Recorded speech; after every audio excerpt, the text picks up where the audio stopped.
Shalom Bapak Ibu yang dikasihi Tuhan Yesus Kristus, bersyukur kepada Allah untuk segala kebaikan, kemurahan, cinta, dan kasih sayangnya bagi kita yang dikasihi dan diberkati olehnya.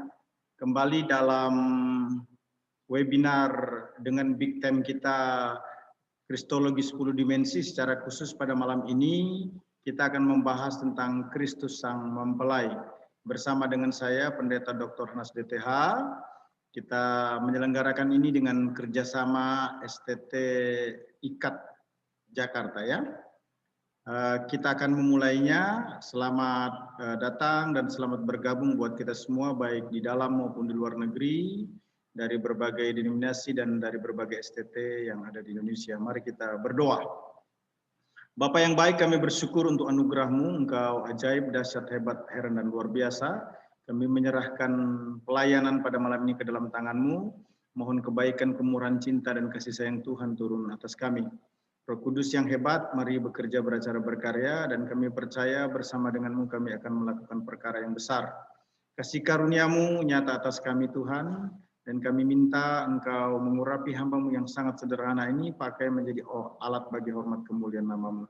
Puji sembah hormat bagi-Mu ya Allah, kami siap diberkati. Tuhan intervensi ambil alih, melawat, memulihkan, dan dipermuliakan Engkau dalam semuanya. Serahkan hati dan hidup, mohon Tuhan berkarya bagi kami. Roh Kudus terjemahkan semua kebenaran-Mu dalam kuasa kekuatan-Mu. Dalam nama Yesus kami berdoa, amin. Ya, puji Tuhan Bapak Ibu yang dikasihi Tuhan Yesus Kristus, kita akan melihat secara seksama terkait dengan Kristus Sang Mempelai ya. Baik. Oke, semuanya sudah ready ya.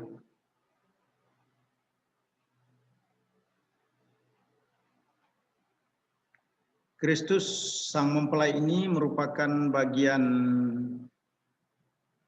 kedua dari bagian terakhir yang akan kita pelajari. Jadi besok malam merupakan malam terakhir untuk webinar Kristologi 10 Dimensi. Dan malam ini kita akan belajar bersama-sama tentang Kristus Sang Mempelai. Apa sih yang dimaksudkan dengan Kristus Sang Mempelai? Sebenarnya Kristus Sang Mempelai ini sangat terkait dengan yang namanya rapture atau pengangkatan gereja ya. Nah, pengangkatan gereja merupakan istilah teologi, terjemahan dari bahasa Latin dengan menggunakan kata rapio, artinya diangkat dalam keadaan bahagia. Charles C. Ryrie sebagai penulis yang sangat luar biasa, teologi yang sangat expert di bidangnya, menyatakan pengangkatan adalah suatu keadaan dibawa pergi. Kutipan Agnes dan Ryrie yang saya sampaikan di atas tadi memberikan penjelasan bahwa pengangkatan gereja adalah suatu keadaan dibawa pergi, suatu keadaan yang bahagia ya. Pengangkatan gereja merupakan satu peristiwa yang benar-benar akan terjadi, sebagaimana juga dinyatakan oleh Chris Marantika ya, bahwa pengangkatan gereja atau rapture adalah suatu peristiwa nyata yang akan terjadi, di mana kelak nanti gereja atau orang percaya atau mempelai wanita akan diangkat menyongsong Yesus Kristus, yaitu mempelai pria di angkasa dan selanjutnya bersama-sama dengan Kristus prosesi memasuki sorga. Jadi peristiwa pengangkatan gereja akan terjadi merupakan kehendak Allah untuk menyongsong Tuhan Yesus Kristus di angkasa, sehingga umatnya selalu bersama-sama dengan Kristus. Teologi yang luar biasa, teologi yang Injili juga itu, H.L. Wilmington mempertegas bahwa pengangkatan gereja adalah mengangkat dari satu tempat ke tempat lain. Kata pengangkatan gereja secara harafiah tidak muncul di dalam Alkitab ya. Namun demikian konsep mengenai pengangkatan diajarkan dengan jelas dalam Alkitab. Istilah Yunani menggunakan kata harpagesometa dari akar kata harpazo. Artinya membawa dengan paksa, menyeret, menculik, merebut, atau melarikan. Nah, secara leksikal istilah harpagesometa artinya membawa dengan paksa atau merebut. di mana pengangkatan gereja adalah peristiwa di mana Allah memindahkan semua orang percaya dari bumi ini untuk membuka jalan bagi penghakimannya yang adil ditumpahkan ke bumi pada masa tribulasi atau yang disebut dengan kesusahan besar ya. Nah, rapture menurut Dr. North Angreto itu adalah tindakan Yesus Kristus sebagai mempelai laki-laki yang akan menjemput mempelai perempuannya yaitu gerejanya bertemu di udara untuk selanjutnya bersama-sama masuk dalam pesta perkawinan anak domba. Gambaran dari pernikahan Yahudi, seorang mempelai laki-laki bertemu mempelai perempuannya, maka ada mas kawin sebagai pengikat pernikahan, namun sebenarnya masih dalam konteks tunangannya. Ada mas kawin yang diberikan dalam konteks gereja adalah darah Yesus Kristus.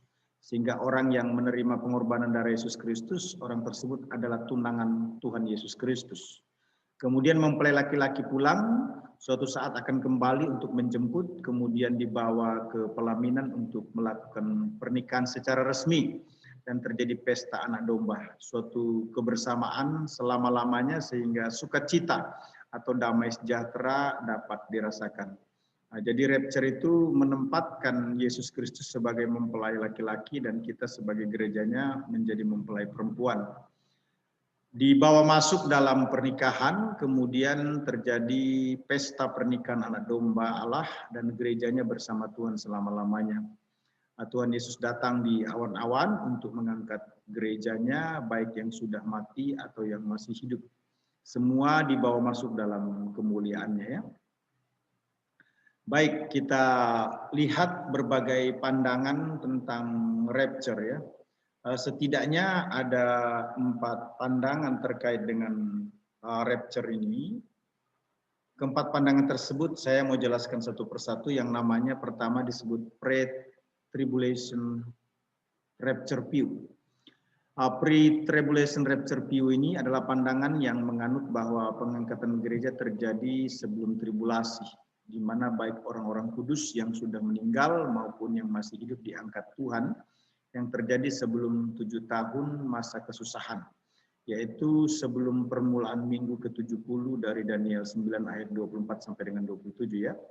Pandangan ini mengatakan bahwa gereja akan diangkat sebelum masa tribulasi, yang mana pengajaran ini mengatakan bahwa Tuhan akan datang secara imanen, dekat dan sebentar saja ya.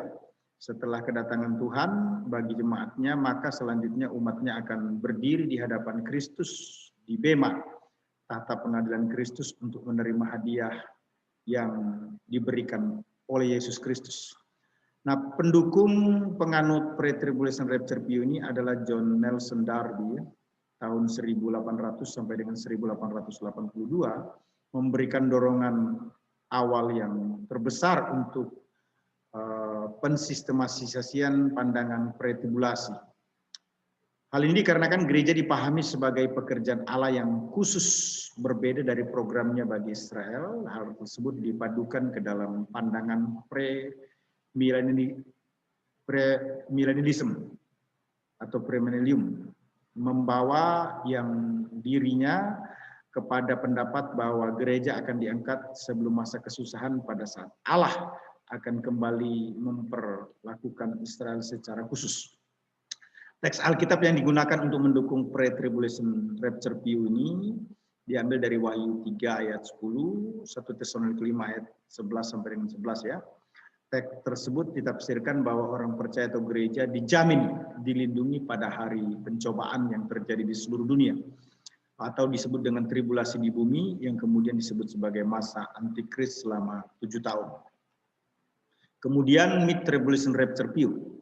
Nah, mid-tribulation rapture view ini adalah pandangan yang menyatakan bahwa pengangkatan gereja terjadi pada pertengahan masa kesusahan, dikarenakan berpegang bahwa masa pengangkatan gereja akan terjadi pada saat pertengahan 7 tahun masa kesusahan, yaitu setelah 3,5 tahun berlalu. Nah, menurut pandangan ini, maka hanya setengah bagian dari 70 minggu Daniel yang merupakan masa kesusahan. Hal ini menjadikan mid-tribulation view atau mid-tribulationisme, pandangan pertengahan masa kesusahan, kadang-kadang dilukiskan sebagai suatu bentuk pra masa kesusahan. Karena pandangan ini mengajarkan bahwa masa pengangkatan terjadi sebelum masa kesusahan dalam 3,5 tahun terakhir dari 7 tahun. Nah, penganut pertengahan masa kesusahan ini percaya betul-betul bahwa akan ada pencobaan dan penghakiman selama pertengahan pertama dari masa kesusahan. Tetapi semua ini terjadi karena murka manusia, sedangkan penghakiman yang terjadi pada masa 3,5 tahun yang kedua berasal dari murka Allah. Jadi ada dua. 3,5 tahun pertama itu manusia punya murka, 3,5 tahun kedua itu merupakan murka dari Allah ya. Nah, pendukung penganut mid-tribulation rapture view ini adalah J. Oliver Buswell ya, mengajarkan bahwa pandangan mid-tribulationisme atau pertengahan masa kesusahan itu patut diyakini katanya ya. Teks pendukung yang digunakan untuk penganut mid-tribulation rapture view ini adalah Daniel 7 ayat 25, 9 ayat 27, 12 ayat 7, kemudian Wahyu 11 ayat 2, 12 ayat 6 dan pasal 14 ya. Nah, sebagai contoh Daniel 9 ayat 27 menyatakan bahwa pada pertengahan minggu itu Antikris akan menghentikan korban sembelihan dan korban santapan. Wahyu 12 ayat 6 menghubungkan bagaimana Israel akan dilarikan ke padang gurun tempat perlindungan pada pertengahan masa 7 tahun. Kemudian yang disebut dengan post-tribulation rapture view. Post-tribulation rapture view ini mengajarkan bahwa masa pengangkatan gereja akan terjadi pada akhir masa kesusahan besar, yakni ketika Kristus kembali.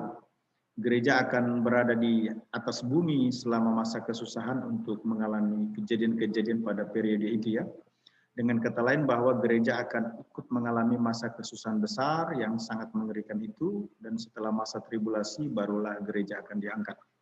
Gereja mengalami Wahyu 3:10 ya pada akhir masa kesusahan, dan disitulah hari Tuhan baru dimulai. 1 Tesalonika 5 ayat 2 sampai dengan 3 itu terjadi menjelang akhir masa kesusahan ya. Ada 144.000 orang ditebus pada penutupan masa kesusahan. Pengangkatan dan kedatangan kedua kali merupakan satu kejadian yang bersamaan, di mana orang-orang bukan Yahudi yang hidup diadili setelah kerajaan 1000 tahun. Orang tua penduduk kerajaan 1000 tahun berasal dari 144.000 orang Yahudi.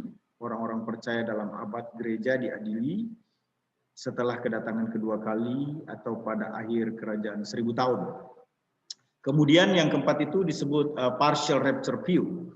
Partial rapture view ini adalah pandangan yang menganut paham bahwa pengangkatan gereja terjadi sebagian-sebagian saja pada orang percaya ya, yang terjadi dalam 3 masa sebelumnya sebagaimana yang telah dijelaskan di atas yang saya sampaikan tadi ya.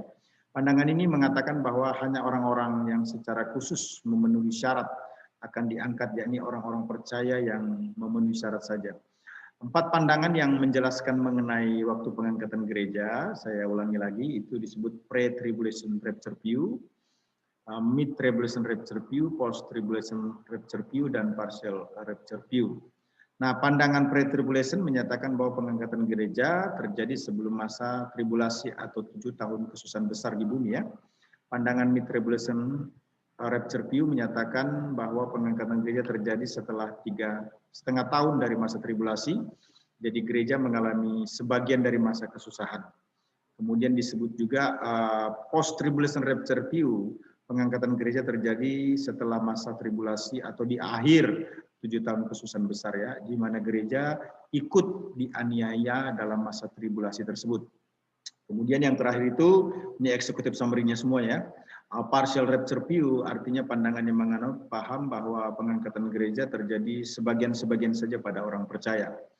Nah, posisi saya itu ada pada kepastian pengangkatan gereja rapture sebagaimana dijelaskan dalam 1 Tesalonika 4 ayat 13 sampai dengan 18 dan 1 Korintus 15 ayat 51 sampai dengan 52 dan Yohanes 14 ayat 1 sampai dengan ayat 4 merupakan keyakinan iman saya. Mungkin dari peserta webinar ada yang berbeda dengan saya tetap memberikan penghargaan atau penghormatan terhadap hal tersebut. Kita perhatikan eksposisi rapture atau kedatangan Tuhan ya.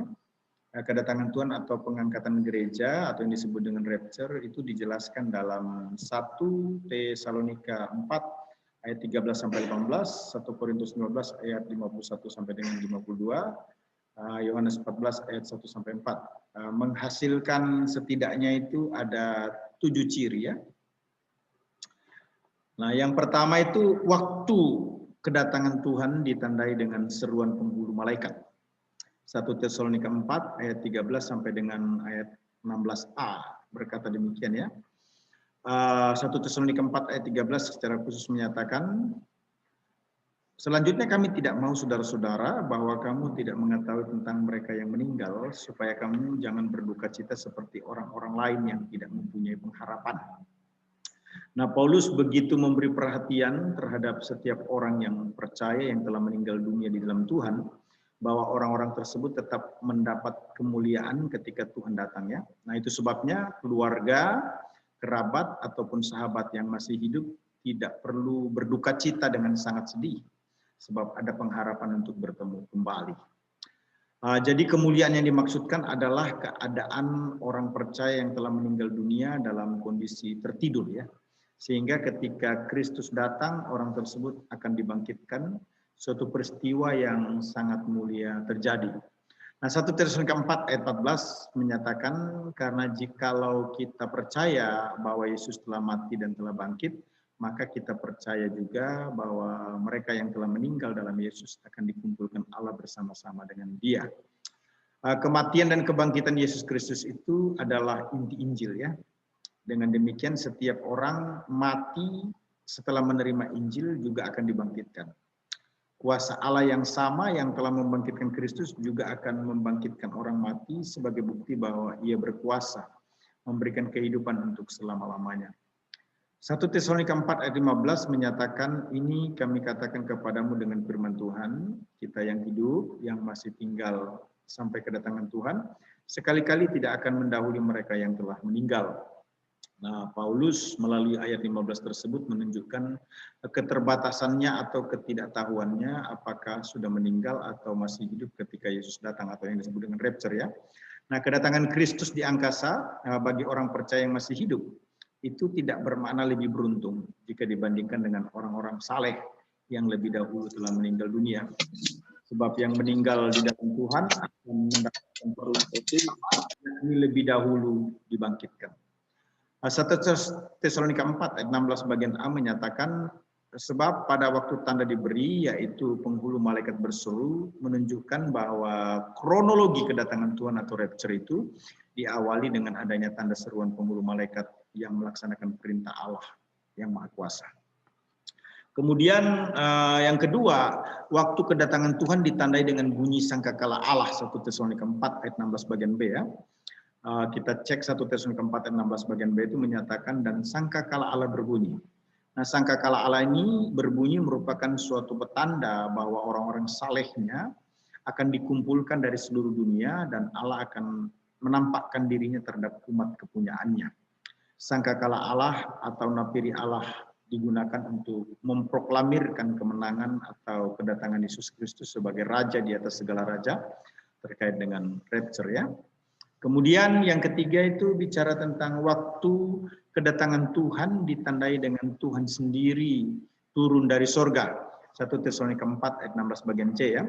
Nah, 1 Tesalonika 4 ayat 16 bagian C ini menyatakan, maka Tuhan sendiri akan turun dari sorga. Tuhan yang dimaksudkan adalah Yesus Kristus ya. Nah, Yesus Kristus sendiri yang melantik atau mengangkat orang-orang salehnya, menyongsongnya di angkasa dan bukan malaikat ya.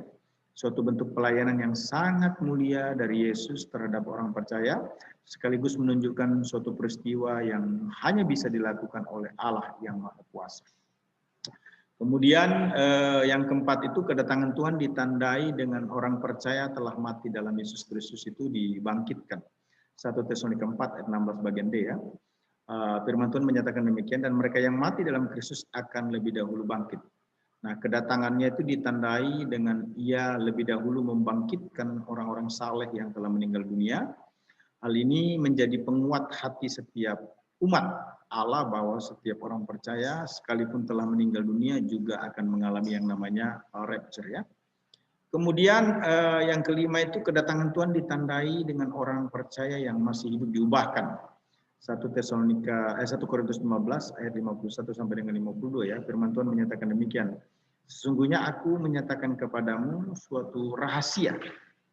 Kita tidak akan mati semuanya, tetapi kita semuanya akan diubah dalam sekejap mata pada waktu bunyi nafiri yang terakhir, sebab nafiri akan berbunyi dan orang-orang mati akan dibangkitkan dalam keadaan yang tidak dapat binasa dan kita semua akan diubah. Nah, peristiwa mengubah atau pemberian tubuh baru bagi orang percaya dari panah menjadi tidak panah, artinya dari yang tidak panah itu mati maksudnya ya, yang dilakukan Allah saat rapture merupakan suatu peristiwa ilahi yang harus diberitakan. Tubuh yang akan segera diubah akan dijadikan tidak dapat binasa atau kekal ya. Pengubahan tubuh terjadi pada waktu sekejap mata, menjelaskan suatu kejadian yang begitu mendadak dan cepat dikaitkan dengan bunyi sangkakala yang terakhir. Jadi peristiwa pengubahan tubuh yang panah menjadi tubuh kemudian terjadi begitu cepat pada waktu nafiri terakhir ya. Dibunyikan suatu babak baru telah diberikan sekaligus memulai babak baru, yakni orang-orang percaya bersama-sama dengan Kristus. Kemudian yang selanjutnya yang keenam itu kedatangan Tuhan ditandai dengan semua orang percaya diangkat bersama-sama menyongsong Tuhan di angkasa. 1 Tesalonika 4 ayat 17 sampai 18 ya, menyatakan secara khusus ayat 17, sesudah itu kita yang hidup yang masih tinggal akan diangkat bersama-sama dengan mereka dalam awan menyongsong Tuhan di angkasa. Demikianlah kita akan selama-lamanya bersama-sama dengan Tuhan. Nah, setiap orang percaya yang masih hidup ketika Tuhan datang akan diangkat dalam awan menyongsong kemuliaannya, menyongsong Tuhan di angkasa untuk ke sorga ya, sehingga bisa bersama-sama dengan Allah selama-lamanya untuk mengalami puncak kebahagiaan bersama Tuhan. Nah, 1 Tesalonika 4 ayat 18 menyatakan, karena itu hiburkanlah seorang kan yang lain dengan perkataan-perkataan ini. Ayat 18 tersebut memberikan penjelasan kepada jemaat Tesalonika ya, untuk memberikan penguatan atau penghiburan akan terjadinya pengangkatan gereja dan bukan mati syahid dalam tribulasi.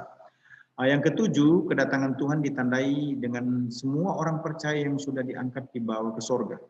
Yohanes 14 ayat 1 sampai 4 ya. Yohanes 14 ayat 1 secara khusus menyatakan, janganlah gelisah hatimu, percayalah kepada Allah, percayalah juga kepadaku. Nah, pernyataan Yesus janganlah gelisah hatimu ini memberi makna bahwa Yesus tahu akan adanya penyangkalan dari murid-muridnya sendiri ya. Namun ia juga memberi penghiburan untuk percaya Allah yang sama, maknanya percaya kepada dirinya. Nah, Yohanes 14 ayat 2 menyatakan, di dalam rumah Bapakku banyak tempat tinggal, jika tidak demikian tentu aku mengatakannya kepadamu, sebab aku pergi ke situ untuk menyediakan tempat bagimu. Nah, Yesus menyatakan bahwa dirinya akan meninggalkan murid-muridnya untuk pergi kepada Bapa dan menyediakan tempat. Suatu persediaan rohani agar murid-murid bahkan setiap orang percaya bisa bersama selama-lamanya dengan Allah ya. Nah, Yohanes 14 ayat 3 menyatakan, dan apabila aku telah pergi ke situ dan telah menyediakan tempat bagimu, aku akan datang kembali dan membawa kamu ke tempatku, supaya di tempat di mana aku berada, kamu pun berada. Nah, Yesus berjanji akan datang untuk menjemput atau membawa setiap orang percaya ke sorga. Suatu tempat yang disediakan oleh Yesus ya. Yohanes 14 ayat 4 menyatakan, dan kemana aku pergi, kamu tahu jalan ke situ. Jadi jelas sekali ya bahwa ketika Yesus Kristus datang di angkasa menjemput setiap orang saleh-salehnya, maka semua orang percaya tersebut dibawa ke sorga. Nah, penjelasan urutan yang saya sampaikan tadi dari 1 sampai 6 ya, itu merupakan satu paket sekali artinya ya, hanya terjadi dengan kronologi yang berbeda. Nah, kedatangan Tuhan adalah tindakan kekuatan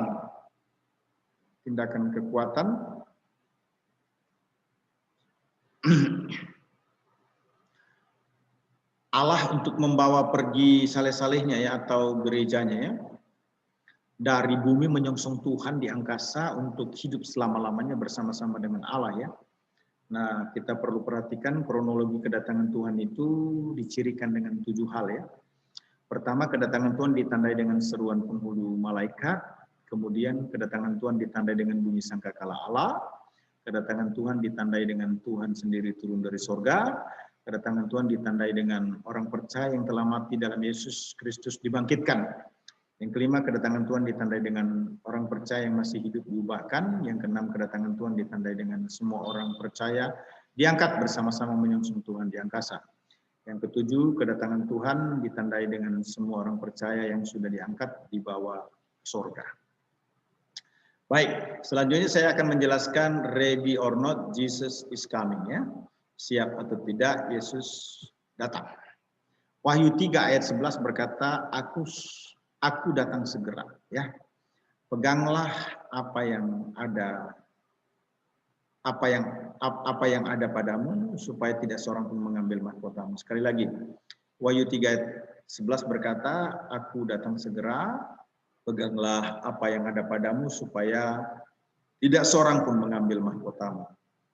Ready or not, Jesus coming dimulai dengan Yesus pasti datang untuk rapture. Mengapa saya katakan demikian? Karena Yesus datang itu sebelum tribulasi.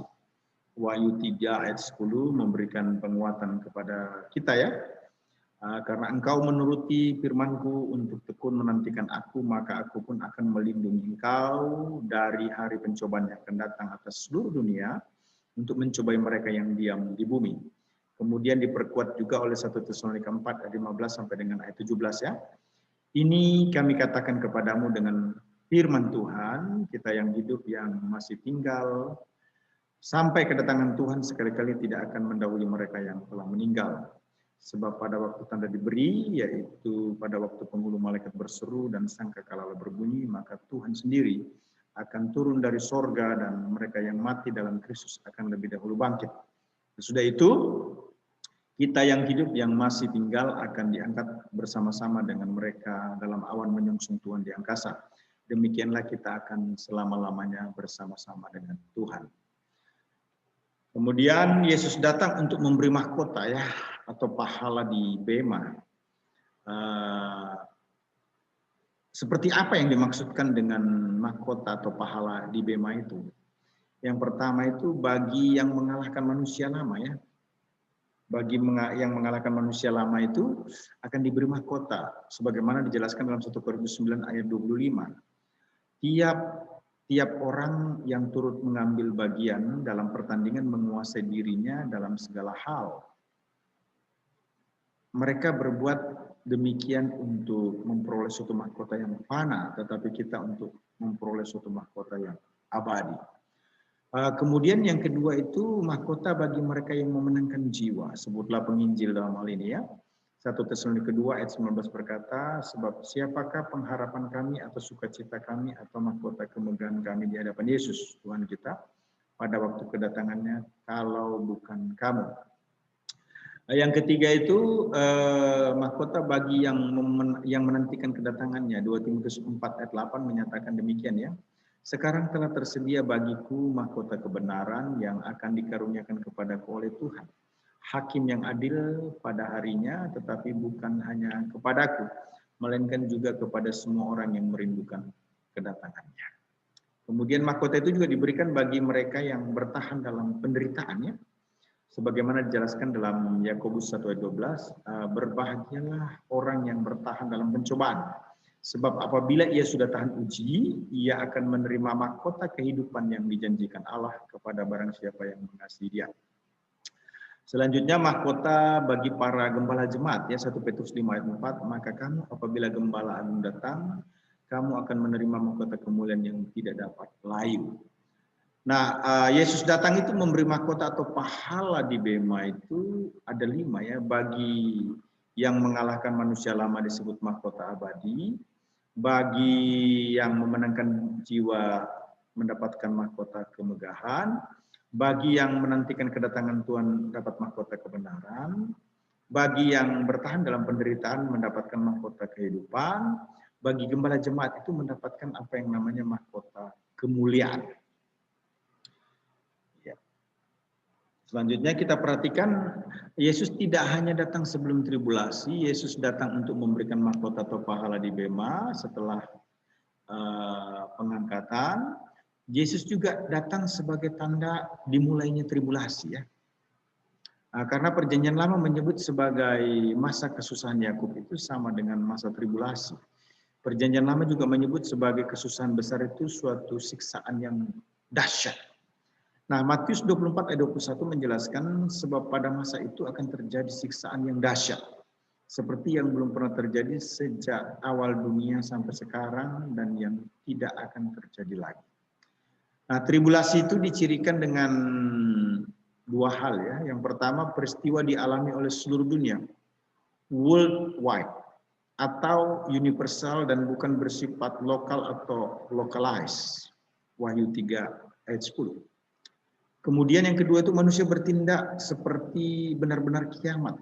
Manusia menyembunyikan diri dalam gua-gua pegunungan dan berkata kepada gunung dan batu-batu karang, runtuhlah menimpa kami dan sembunyikanlah kami terhadap Dia yang duduk di atas tahta dan terhadap murka anak domba itu. Wahyu 6 ayat 16 ya.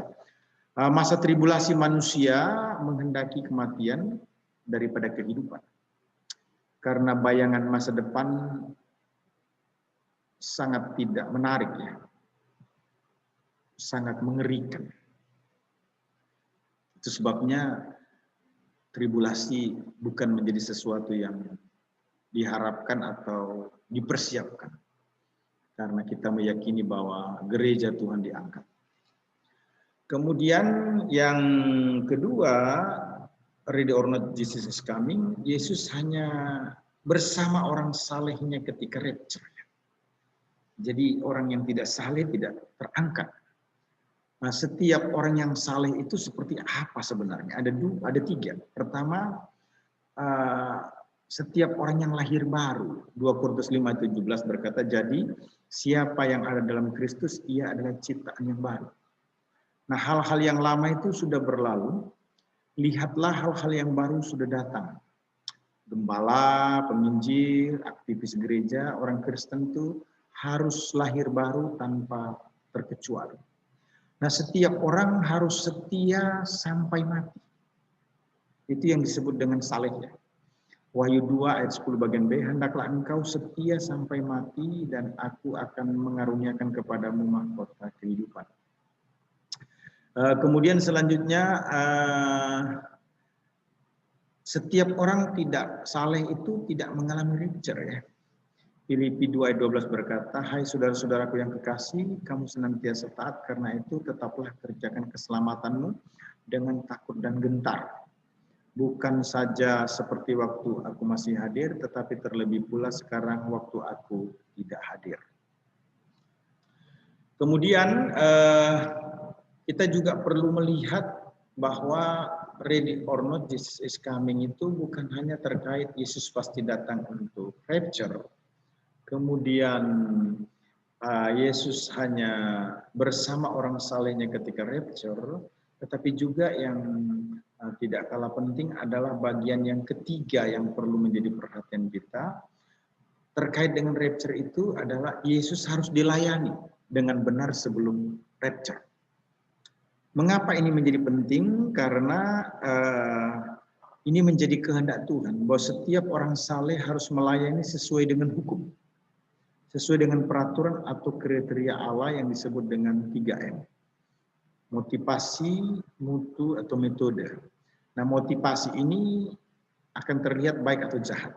2 Korintus 5 ayat 10 berkata, sebab kita semua harus menghadap tahta pengadilan Kristus, supaya setiap orang memperoleh apa yang patut diterimanya sesuai dengan apa yang dilakukannya dalam hidup ini, baik ataupun jahat. Nah, motivasi yang benar itu adalah baik. Artinya motivasi melayani hanya karena mengasihi Allah. Mutunya itu harus tahan uji atau tahan uji atau terbakar. Tentu yang kita harapkan adalah tahan uji ya. Nah, 1 Korintus 3 ayat 12 sampai dengan ayat yang ke-15 berkata demikian. Entahkah orang membangun di atas dasar ini dengan emas, perak, batu permata, kayu, rumput kering atau jerami, sekali kelak pekerjaan masing-masing orang akan nampak, karena hari Tuhan akan menyatakannya, sebab ia akan nampak dengan api dan bagaimana pekerjaan masing-masing orang akan diuji oleh api itu. Jika pekerjaan yang dibangun seseorang tahan uji, ia akan mendapat upah. Jika pekerjaannya terbakar, ia akan menderita kerugian, tetapi ia sendiri akan diselamatkan, tetapi seperti dari dalam api. Nah, mutu yang benar adalah tahan uji ya, artinya melayani hanya karena kehendak Allah. Kemudian peraturan atau hukum yang ketiga itu disebut dengan metode. Berlari dengan tujuan atau tanpa tujuan. Petinju yang sembarang meninju, memukul atau yang mengenai sasaran. Sebagaimana dijelaskan dalam 1 Korintus 9 ayat 25 sampai dengan 27 ya. Tiap-tiap orang yang turut mengambil tiap-tiap orang yang turut mengambil bagian dalam pertandingan menguasai dirinya dalam segala hal. Mereka berbuat demikian untuk memperoleh suatu mahkota yang fana, tetapi kita untuk memperoleh suatu mahkota yang abadi. Sebab itu aku tidak berlari tanpa tujuan dan aku bukan petinju yang sembarang saja memukul. Tetapi aku melatih tubuhku dan menguasainya seluruhnya supaya sesudah memberitakan Injil kepada orang lain, jangan aku sendiri ditolak. Metode yang benar itu adalah menguasai diri, artinya melayani hanya karena mengandalkan Tuhan. Menguasai diri untuk berlari, fokus pada tujuan, dan bertinju fokus pada sasaran. Itu yang tepat ya. Nah, kita perlu melihat Yesus harus dilayani dengan benar sebelum rapture. Itu setiap orang saleh harus melayani sesuai hukum atau peraturan atau kriteria Allah.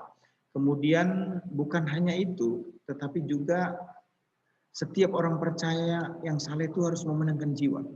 Roma 10 ayat 13 sampai dengan ayat yang ke-17 berkata demikian. Sebab barang siapa yang berseru kepada nama Tuhan akan diselamatkan. Tetapi bagaimana mereka dapat berseru kepadanya jika mereka tidak percaya kepada Dia?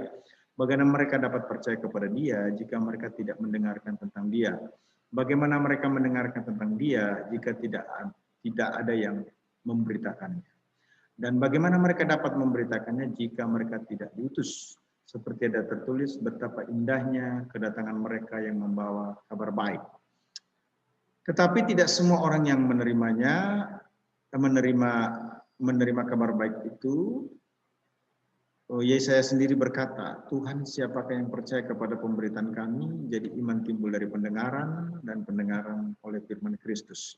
Diperkuat di dalam 1 Korintus 9 ayat 16 ya, karena jika aku memberitakan Injil, aku tidak memiliki alasan untuk bermegah karena kewajiban itu ada atasku. Celakalah aku jika aku tidak memberitakan Injil. Jadi bukan hanya memenuhi kualifikasi metode mutu motivasi sebagai hukum peraturan untuk melayani Tuhan, tetapi juga memenangkan jiwa. Karena hal yang paling utama sangat signifikan di dalam keberimanan kepada Tuhan Yesus itu memenangkan jiwa. Terus apa lagi? Setelah jiwa itu dimenangkan mau diapain? Nah, setiap orang saleh harus mendukung pendirian jemaat baru. Matius 16 ayat 18 berkata, aku pun berkata kepadamu, engkau adalah Petrus, ya. Dan di atas batu karang ini aku akan mendirikan jemaatku dan alam maut tidak akan menguasainya. Nah, ini penting buat kita ya. Ready or not, Jesus is coming. Menjadi keyakinan kita bersama, karena setidaknya itu ada 3 alasan yang sangat krusial yang perlu kita perhatikan ya. Yang pertama tadi, Yesus pasti datang untuk rapture. Yang kedua, Yesus hanya bersama orang saleh ketika rapture. Yang ketiga, Yesus harus dilayani dengan benar sebelum rapture. Nah, umat Allah yang diberkati Tuhan Yesus Kristus, selanjutnya kita juga perlu memperhatikan korelasi kenaikan Yesus ke sorga dengan rapture dan implikasinya bagi gereja, karena ini sangat penting bagi kita ya. Beberapa saudara-saudara waktu webinar yang lalu menanyakan hal ini dan saya akan menjelaskan dalam kesempatan ini ya. Pertama bicara fakta kenaikan Yesus Kristus ke sorga terjadi setelah kebangkitannya. Ciri-ciri kenaikan Kristus itu dijelaskan dalam Kisah Rasul 1 ayat 9-11 ya. 4 istilah penting terkait dengan kenaikan Yesus ke sorga. Yang pertama eperte. Dalam Kisah 1 ayat 9 itu diterjemahkan terangkatlah ia.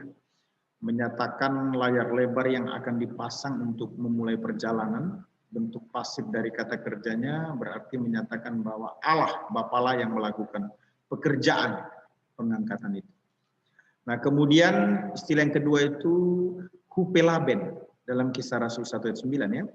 berarti menyambut atau menopang, dan diterjemahkan menutupinya.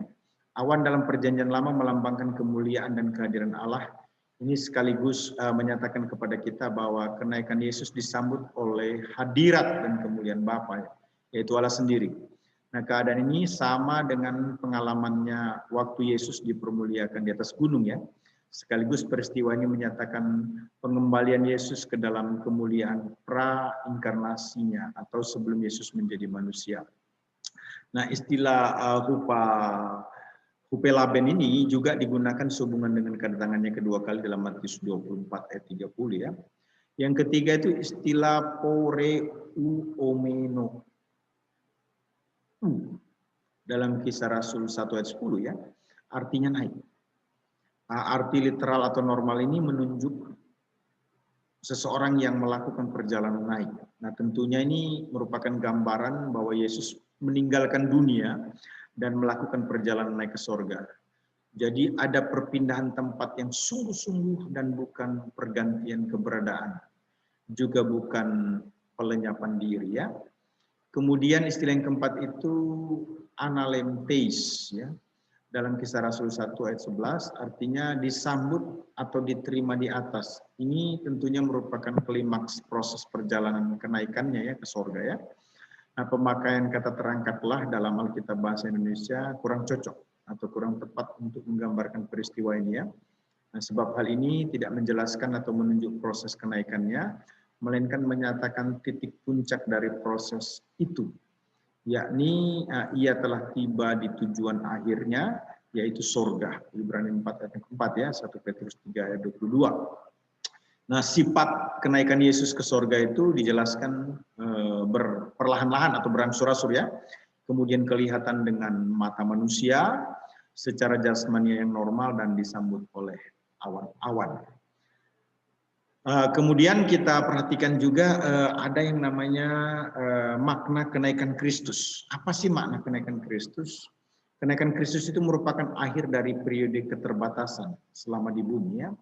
Sekalian juga sebagai permuliaannya, Efesus 1 ayat 20 sampai 23, maknanya itu menjadi perintis ya. Ibrani 6 ayat 20, makna kenaikannya juga sebagai pelayanan sebagai membesar, Ibrani 4 ayat 14 sampai 16. Kenaikannya juga itu menyediakan tempat, Yohanes 14 ayat 20. Kenaikan Kristus itu juga menjadi kepala atas gereja, Kolose 1 ayat 18. Nah, kemudian kita coba lihat manfaat kenaikan Yesus Kristus bagi orang percaya kalau kita cek dalam Kisah Rasul 1 ayat 4 sampai dengan ayat 11 ya. Nah, Kisah Rasul 1 ayat 4 sampai 11 ini menunjuk penampakan diri Yesus yang terakhir kali setelah kebangkitannya. Pesan-pesan terakhir merupakan pernyataan klimaks yang intinya murid-murid harus meneruskan misi Yesus, yakni menyatakan keselamatan di dalam Yesus ya. Kenaikan Yesus ke sorga merupakan kunci untuk menerima pencurahan Roh Kudus, sehingga murid-murid penuh kuasa ilahi untuk melakukan penginjilan atau bersaksi ya. Nah, kenaikan Yesus ke sorga sangat bermanfaat bagi orang percaya di masa kini.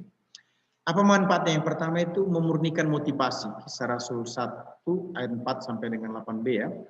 Kisah Rasul 1 ayat 4 dijelaskan bahwa murid-murid diperintahkan untuk tinggal di Yerusalem guna menantikan janji Bapa, yaitu baptisan Roh Kudus. Kisah 1 ayat 5 ya.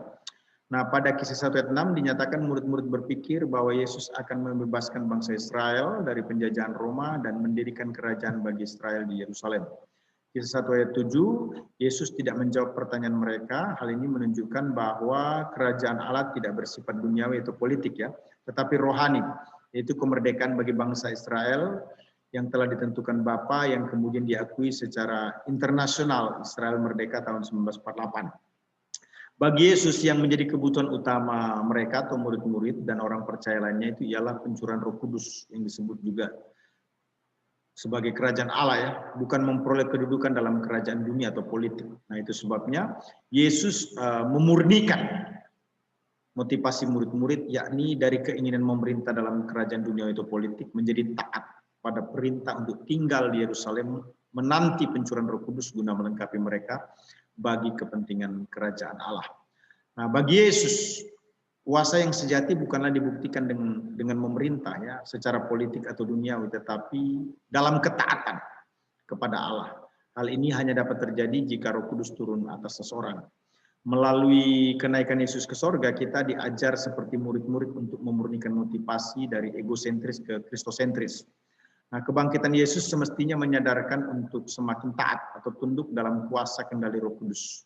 Motivasi yang salah atau kecenderungan untuk memerintah secara duniawi, politik, dalam hal apapun, ya, pelayan rumah tangga, dalam hal bisnis dan lain sebagainya, itu harus diluruskan.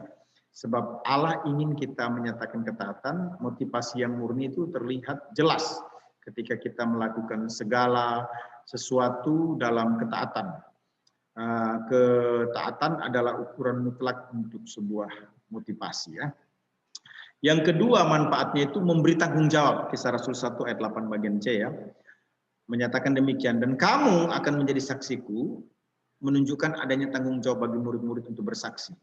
Murid-murid dan segenap orang percaya sebelum kenaikan Yesus ke sorga menjadi penonton yang baik atas segala peristiwa yang dilakukan Yesus di bumi. Nah, berbagai mujizat yang dilakukan Yesus itu menjadikan murid-murid meletakkan tanggung jawab penginjilan hanya pada Yesus, dan kebanyakan mereka menjadi penonton atau penggembira yang baik, ya. Nah, hal ini menunjukkan bahwa mereka begitu pasif. Namun setelah Yesus naik ke sorga, murid-murid dan orang-orang percaya lainnya diberi tugas untuk memberitakan Injil, sehingga harus aktif menjadi saksi. Nah, saatnya kini mereka bukan lagi menjadi penerima ajaran Kristus yang baik, melainkan mengajarkan pengajaran yang telah diterima dari Yesus dengan penuh tanggung jawab. Nah, Kisah Rasul 1 ayat 8 menjelaskan adanya perintah untuk bersaksi dari Yerusalem, lingkup Yahudi dan tempat berdomisili mereka yang paling dekat, ya, itu Yerusalem. Kemudian Yudea, lingkup campuran Yahudi kafir, tempat domisili yang lebih luas lagi, ya. Kemudian Samaria, lingkup kafir, tempat domisili yang jauh. Kemudian ujung bumi, secara universal atau menyeluruh, tempat berdomisili yang sangat jauh, lingkup internasional, ya. Ada penafsiran yang menyatakan bahwa ujung bumi bagi murid-murid pada waktu itu adalah Roma. Tanggung jawab untuk memberitakan Injil berdasarkan Matius 28 ayat 19 itu sifatnya mutlak, universal, dan urgen. Mengapa dikatakan bersifat mutlak? Karena perintah bersaksi dalam hukum struktur hermeneutik yang disebut dengan ilmu tafsir itu menunjukkan adanya hubungan sebab akibat, ya. Kita lihat, ya, kalimat "karena itu pergilah" muncul disebabkan oleh beberapa hal, setidaknya ada dua. Pertama, sekalipun Yesus sudah bangkit, namun masih juga ada yang ragu-ragu, tidak percaya bahwa Yesus telah bangkit. Bisa dicek dalam Matius 28 ayat 17, ya. Hal ini jelas menjadi tanggung jawab kita untuk meyakinkan mereka dalam kuasa Roh Kudus bahwa Yesus telah bangkit. Sebagai bukti, kuasa maut atau neraka telah dikalahkan. Kedua, kuasa di sorga dan di bumi diberikan Allah Bapa kepada Yesus, ya, Matius 28 ayat 18, ya. Kuasa yang sama juga diberikan kepada orang percaya, Markus 16 ayat 17-18.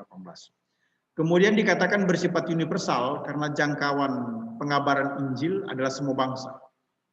Kalimat yang digunakan dalam Alkitab itu, "Jadikanlah semua bangsa muridku."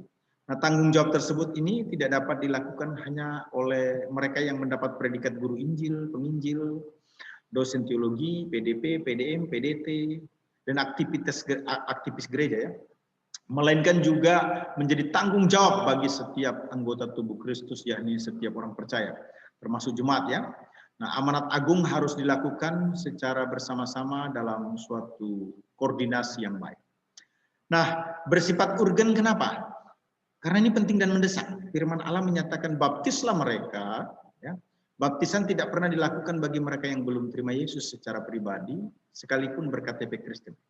Baptisan sangatlah penting karena merupakan petanda. Setidaknya ada 4. Ya. Pertama itu mengakui atau menerima kematian dan kebangkitan Yesus. Yang kedua, menunjukkan komitmen mati dalam dosa dan bangkit bagi hidup yang baru dalam Kristus. Yang ketiga, menyatakan diri dengan jemaat lokal, baik dalam kewajiban maupun hak. Yang keempat, mengikatkan diri secara bersama-sama sebagai anggota tubuh Kristus di seluruh dunia. Nah, baptisan itu sangat mendesak karena Yesus sendiri memerintahkan dan menjadi contoh baptisannya. Setiap orang diberi kesempatan untuk menerima atau menolak Yesus sebagai Tuhan dan Juru Selamat pribadi. Namun bila kita tidak menerima Yesus sebagai Juru Selamat pribadi hingga meninggal dunia, dipastikan orang tersebut masuk neraka dan tidak ada kesempatan lagi untuk ke sorga.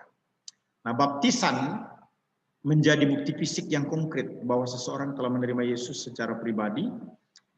Kenaikan Yesus ke sorga itu semestinya menyadarkan kita akan tanggung jawab untuk menyaksikan Injil ya. 1 Korintus 5 ayat 3 sampai 4, yakni menyatakan Kristus mati karena dosa-dosa kita dan bangkit untuk memberikan hidup kekal kepada kita. Nah, tanggung jawab untuk memberitakan Injil itu dapat dilakukan dengan memberikan dukungan melalui doa, daya, dan dana ya. Timbul pertanyaan berapa porsi yang diberikan untuk itu.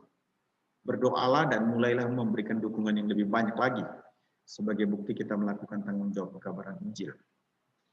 Kemudian manfaat yang ketiga itu meneguhkan atau menggenapi firman Allah ya, Kisah 1 ayat 9 sampai 11. Nah, beberapa bukti nyata firman Allah digenapi. Pertama, kalau kita perhatikan Yohanes 14 ayat 2 bagian C yang menyatakan aku pergi ke situ, yaitu di rumah Bapakku. Digenapi dalam Kisah 1 ayat 2 bagian A. Itu sudah digenapi maksud saya, sebab Yesus telah ke sorga, Kisah 1 ayat 9 ya. Yang kedua, jaminan kedatangan Kristus kedua kali ya, di bumi, Kisah 1 ayat 10 sampai 11. Belum digenapi sebab gereja belum diangkat. Gereja belum mengalami yang namanya rapture, digenapi setelah Yesus mengangkat gereja dan kemudian Yesus bersama-sama gereja akan datang di bumi untuk memerintah dalam kerajaan milenium 1000 tahun damai. Nah, beberapa bukti nyata firman Allah digenapi antara lain Yohanes 14 ayat 2 bagian C ya, yang menyatakan aku pergi tadi ya. Yang kedua, jaminan terhadap kedatangan Kristus kedua kali. Kesimpulan dari meneguhkan menggenapi firman Allah ini dari manfaat kenaikan Yesus, saya mau menyatakan bahwa kenaikan Yesus Kristus ke sorga bagi orang percaya itu harus membaharui semangat dan memperkuat komitmen untuk memurnikan motivasi, mengembangkan tanggung jawab, meneguhkan keyakinan bahwa firman Allah itu pasti digenapi. Nah, selanjutnya ada fakta tentang Yesus Kristus di masa kini menjadi stimulasi persiapan untuk kedatangannya atau rapture ya. Jadi pelayanan Kristus di masa kini itu semestinya menjadi pendorong terkuat bagi kita untuk mempersiapkan diri bagi kedatangannya. Nah, pelayanan Kristus di sorga untuk di masa kini itu langsung atau tidak langsung dihubungkan dengan perantaraannya dan dinyatakan melalui 7 lukisan ya. Kalau kita cek dalam Alkitab. Yang pertama itu disebut Adam terakhir dan ciptaan baru. 1 Korintus 15 ayat 45, 2 Korintus 5 ayat 17. Artinya apa tuh Adam terakhir dan ciptaan baru itu? Artinya memberi hidup. Yang kedua, kepala dan tubuh Kristus. Itu bisa dilihat dari 1 Korintus Kolose 1 ya, ayat 18 dan 24. Artinya memberi pimpinan, pemeliharaan dan memberi karunia-karunia. Yang ketiga, gembala dan domba, Yohanes 10 ya. Artinya apa tuh? Memberi bimbingan dan kepedulian. Kemudian yang keempat itu pokok anggur dan ranting-rantingnya ya, Yohanes 15 ya. Artinya apa? Memberi buah. Kemudian yang kelima itu batu penjuru dan batu-batu bangunan. 1 Korintus 3 ayat 10, 1 Petrus 2 ayat 4 sampai dengan 8. Artinya apa? Memberi hidup dan keamanan. Imam besar dan imamat yang rajani itu juga adalah ilustrasi atau lukisan yang keenam ya. Kita bisa cek itu di dalam 1 Petrus 2 ayat 5 sampai dengan ayat 9. Artinya apa toh? Artinya itu menyediakan korban dan menjadi juru syafaat. Yang ketujuh itu mempelai laki-laki dan mempelai perempuan ya. Efesus 5 ayat 25 sampai dengan 27 artinya menyiapkan diri. Nah, saya kira presentasi ini menjadi sesuatu yang sangat penting sekali bagi kita sebagai orang percaya yang ingin memahami tentang Kristus sebagai sang mempelai ya. Bagaimana saya sudah menyampaikan tadi bahwa rapture itu sesuatu yang betul-betul akan terjadi. Ada 4 pandangan setidaknya, pre-tribulation rapture view, mid-tribulation view, rapture view, post-tribulation rapture view, dan partial rapture view ya. Nah, posisi saya itu ada pada kepastian pengangkatan gereja, sebagaimana dijelaskan dalam 1 Tesalonika 4 ayat 13-18, 1 Korintus 19-22, dan Yohanes 14 ayat 1-4 ya. Itu posisinya pre-tribulation rapture view. Nah, perhatikan ada 7 setidaknya eksposisi gabungan tadi ya. Kalau kita perhatikan dari teks-teks yang saya sudah katakan sebelumnya, yaitu teks 1 Tesalonika 4 ayat 13 sampai 18, 1 Korintus 15 ayat 51 sampai dengan 52, kemudian Yohanes 14 ayat 1 sampai dengan 4 ya. Itu menjadi perhatian kita. Ada 7 hal ya, 7 hal.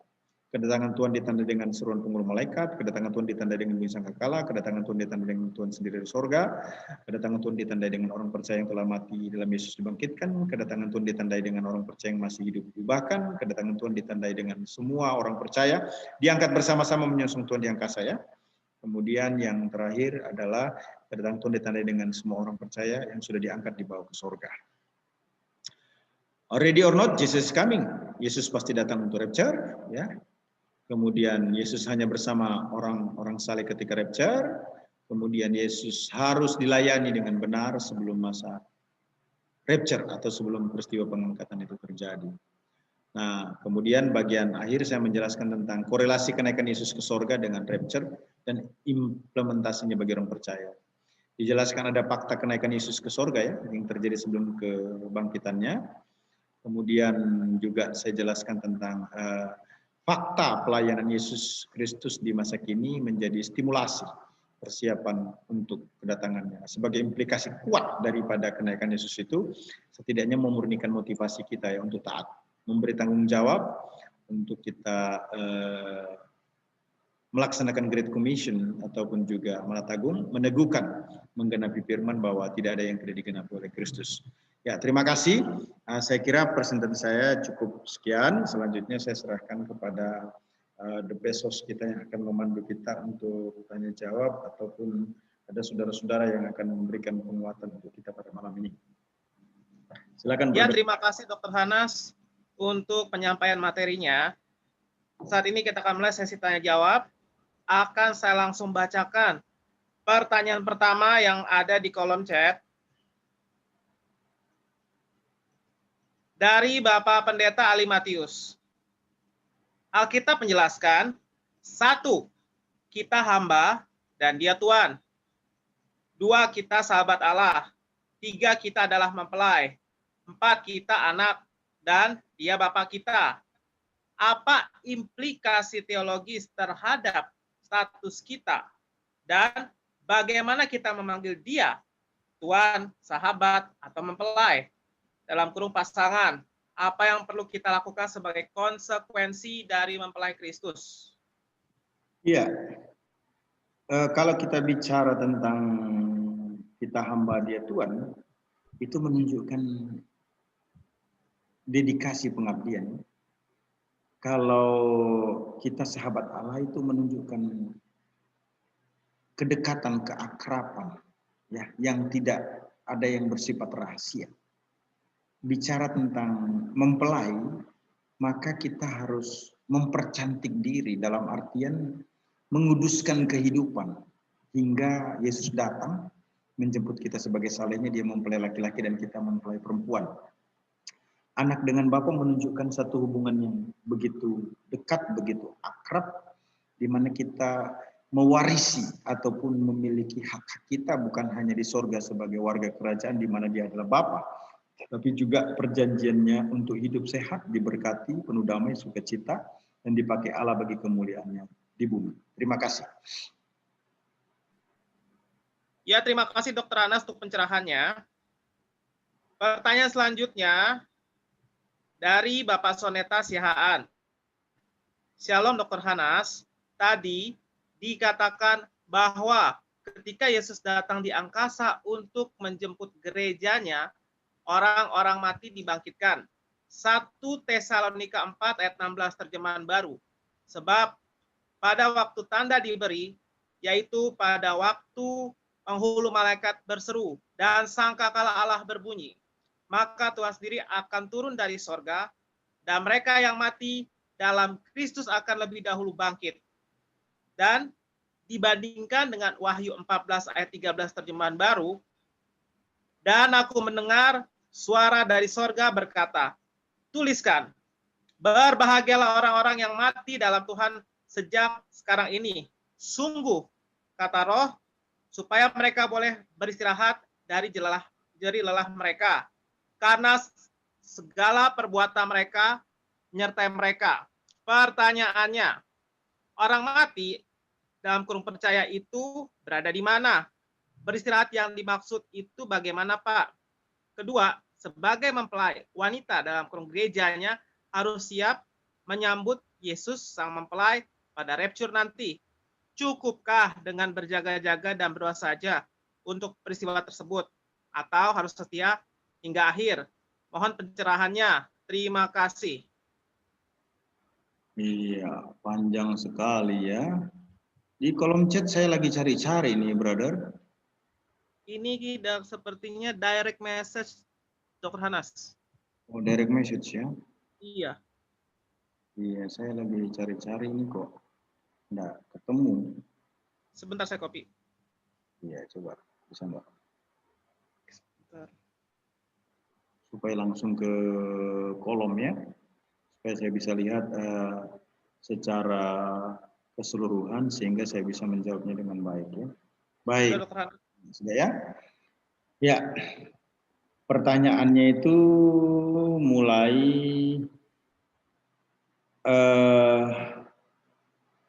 setia hingga akhir ya. Cukup dengan berjaga-jaga dan berdoa saja untuk peristiwa tersebut atau harus setia? Ya harus setia sampai akhir. Karena salah satu dari persiapan rapture tadi yang saya sampaikan itu adalah setia sampai akhir ya. Orang yang setia yang sampai akhir di dalam imanlah yang patut menjadi mempelai Kristus. Nah, kemudian juga ditanya dalam kesempatan ini, roh orang yang percaya itu ada di mana? Kira-kira sempat begitu tadi saya dengar ya. Di mana dia? Di Firdaus. Di satu tempat yang disebut halte di mana dia akan dibangkitkan nanti ya. Orang itu akan menerima tubuh kemuliaan untuk menyongsong Kristus di angkasa menjemput kita sebagai saleh-salehnya tanpa terkecuali. Jadi sudah ada di antrian yang tepat. Hanya keistimewaannya mereka yang mati lebih dulu bangkit. Kemudian ketika kita masih hidup bila Yesus datang, kita akan diubahkan. Terima kasih.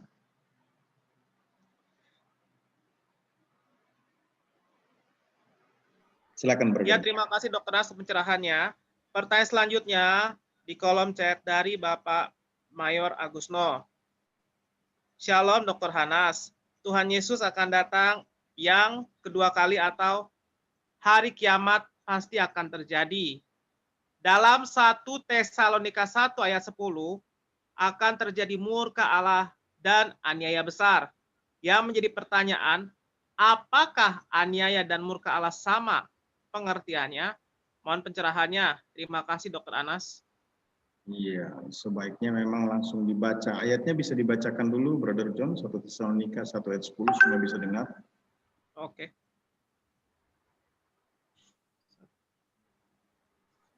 Silakan dibacakan 1 Tesalonika 1 ayat 10. 1 Tesalonika 1 ayat 10 ya.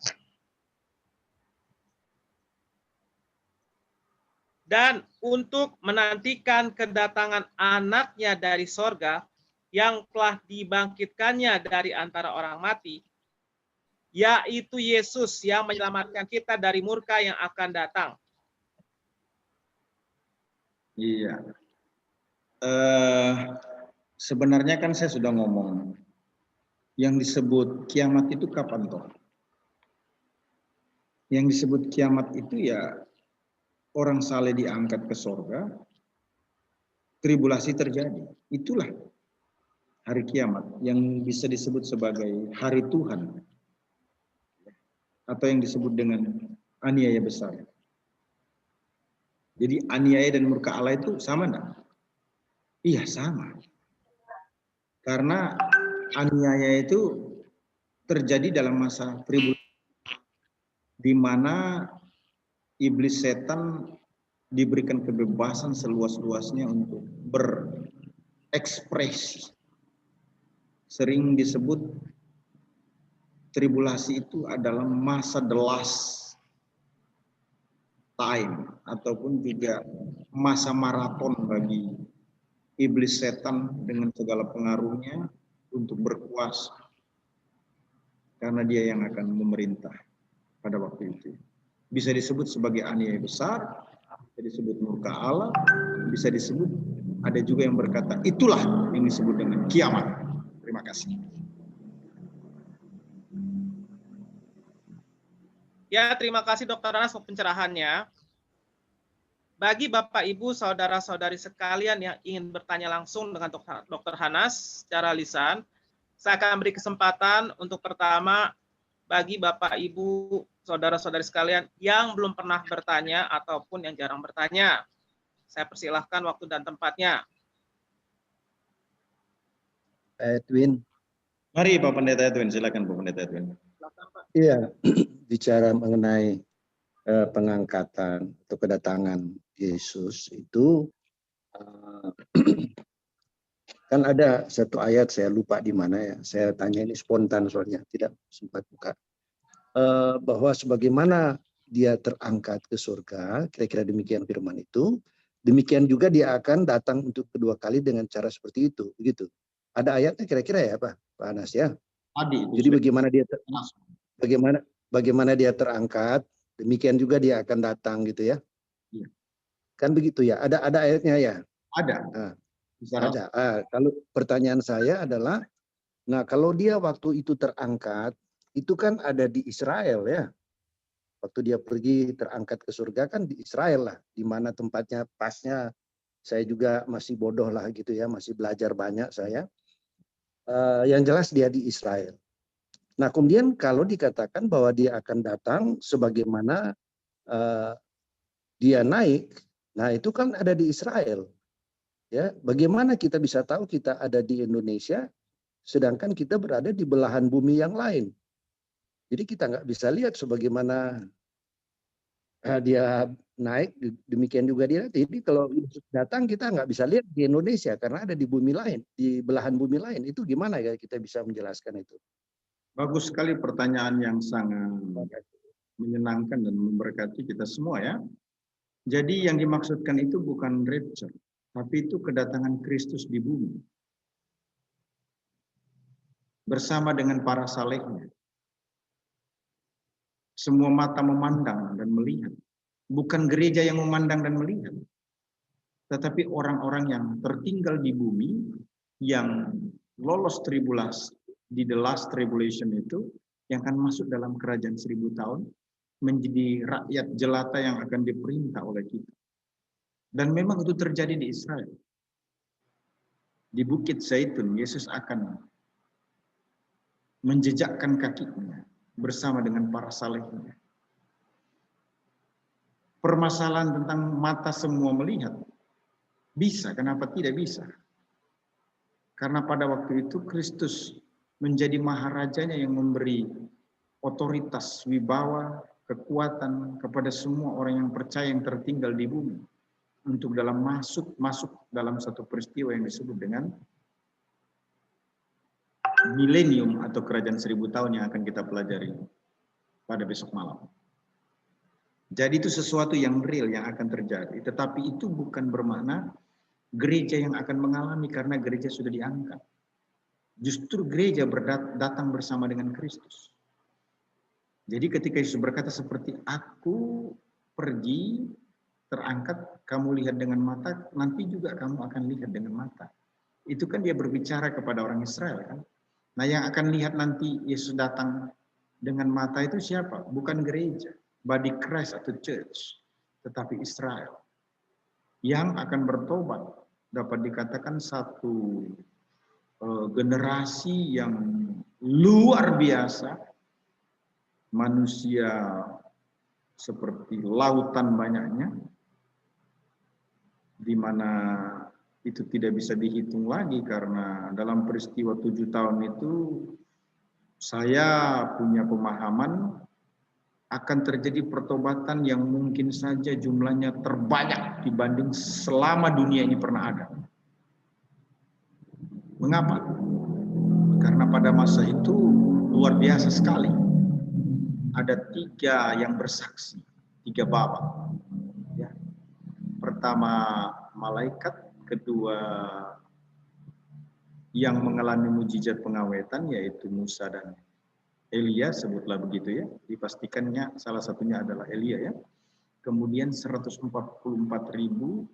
orang Israel yang diwakili 12.000 suku. 12 suku untuk 12.000. Setiap sukunya sehingga 144.000. Dan itu semuanya mati syahid. Ya. Elia mati, kemudian Musa mati, yang saya sebut mengalami mujizat pengawetan mereka berdua ya. Kemudian juga 144.000 orang Israel mati. Jadi peristiwa itu memang merupakan suatu peristiwa tuayan yang sangat luar biasa. Terima kasih Pak Pendeta. Terima kasih Pak Anas. Terima kasih. Ya, terima kasih Dr. Hanas untuk pencerahannya. Selanjutnya akan saya beri kesempatan kepada Bapak Calvin Sinaim untuk bertanya langsung kepada Dr. Hanas. Silakan Bapak Calvin. Ya, silakan Pak Pendeta Calvin. Hanya mohon Pak penjelasannya. Pertama, kan 7 tahun masa sengsara itu yang masa sengsara tribulasi awal, jadi 3,5 tahun pertama dan 3,5 tahun kedua, Pak. Ya, itu seperti apa? Lalu pengangkatan parsial, ya, pengangkatan parsial arti sebagian yang diangkat. Kalau saya baca itu ya parsial itu ya khusus untuk orang-orang yang hidup suci tadi Bapak bilang. Jadi ada parsial. Nah, berarti sisanya lagi itu nanti diangkat, kira-kira begitu. Apakah sisanya itu mereka diberi kesempatan untuk masih diuji di tribulasi, dalam masa tribulasi itu? Nanti katanya pendapat orang bahwa ketika mereka diuji di situ, baru mereka disitulah mereka istilah bertobat dan sebagainya, lalu baru Yesus datang untuk angkat mereka lagi. Nah, jadi itu Pak minta penjelasan. Mungkin perlu Bapak, tadi kan Bapak bilang posisi Bapak di Premil. Sama, posisi saya juga di Premil. Tapi mungkin ada teman-teman lain yang mungkin perlu ditanya juga ya. Kira-kira teman-teman ini ada di mana? Apakah di mid ya tribulation? Apakah ada juga di post-trib? Ya, jadi makanya ini supaya mungkin kita saling membagi pemahaman di situ Pak. Karena tidak semua orang, tidak semua pendeta punya pemahaman sama dengan saya dengan Pak Bapak Dr. Hanas, karena saya dengan Pak Dr. Hanas kan dari STI, tentunya pemahamannya premil itu sudah jelas. Ya, jadi itu Pak, mohon penjelasan lagi supaya kita di-refresh lagi dengan pemahaman seperti ini. Ya, ya itu aja Pak. Terima kasih Pak Pendeta Calvin. Ya, terima kasih. Saya ada pada posisi pre-tribulation view. Silahkan Bapak Ibu yang mau berikan argumentasi untuk mid-tribulation view, post-tribulation view, maupun juga partial rapture view. Nah, tadi ditanya oleh Pak Pendeta Calvin terkait dengan partial rapture view ya, pengangkatan sebagian bagian. Nah, ini bukan pada posisi saya. Itu sebabnya saya tidak mengkajinya lebih lanjut ya. Nah, kemudian ada apa dengan tribulasi di periode pertama 3,5 tahun dan periode kedua 3,5 tahun. Nah, saya sedang merancang yang namanya webinar tahun depan, judulnya kira-kira begini, Perspektif Alkitab untuk Masa Depan Dunia. Perspektif Alkitab untuk masa depan dunia ini bicara tentang apa? Apa-apa yang akan terjadi di masa tribulasi pertama, di tengah, dan di akhir. Kira-kira begitu ya. Itu sebabnya saya juga tidak menjelaskan rapture secara detail. Kenapa? Karena ini juga akan menjadi bagian yang akan lebih dalam secara khusus. Kita akan bicara itu nanti di 10 sesi di tahun depan ya. Nah, kalau diperhatikan pada malam ini, saya tidak bicara rapture secara murni sebenarnya, tapi hanya mengaitkan rapture itu dengan mempelai pria terkait dengan kristologi. Jadi intinya sebenarnya malam ini tuh kita tidak bicara eskatologi, walaupun tidak bisa dihindari secara serius tentang kristologi itu, secara serius tentang eskatologi itu. Nah, sesi kita ini masih berjudul Kristologi 10 Dimensi. Artinya memang fokus perhatian kita bicara tentang kristologi gitu ya. Tapi kalau teman-teman ingin menyampaikan pandangannya tentang soal pengangkatan, saya tetap memberi ruang untuk itu ya. Nah, kemudian bicara tentang pre-tribulation view, itu posisi saya sama dengan Pak Pendeta Calvin ya. Kami sama-sama alumni dari STI Jogja. Nah, selanjutnya mungkin kalau ada teman-teman yang ingin memberikan pandangan yang berbeda, tentu kita sangat menghargai, menghormati, tidak masalah. Justru di dalam kesempatan ini sebaiknya kita juga mendengar sesuatu yang lain dari teman-teman ya. Seperti yang lalu saya sangat mengapresiasi dari Gereja Bala Keselamatan, di mana ada beberapa orang tertentu selalu berkata Bala Keselamatan membaptis dengan bendera, gitu ya. Ternyata tidak pernah Bala Keselamatan itu membaptis dengan bendera, gitu kan. Bala Keselamatan itu ada baptisannya enggak? Nah, timbul pertanyaan begitu kan? Nah, ternyata istilah yang digunakan oleh Bala Keselamatan itu adalah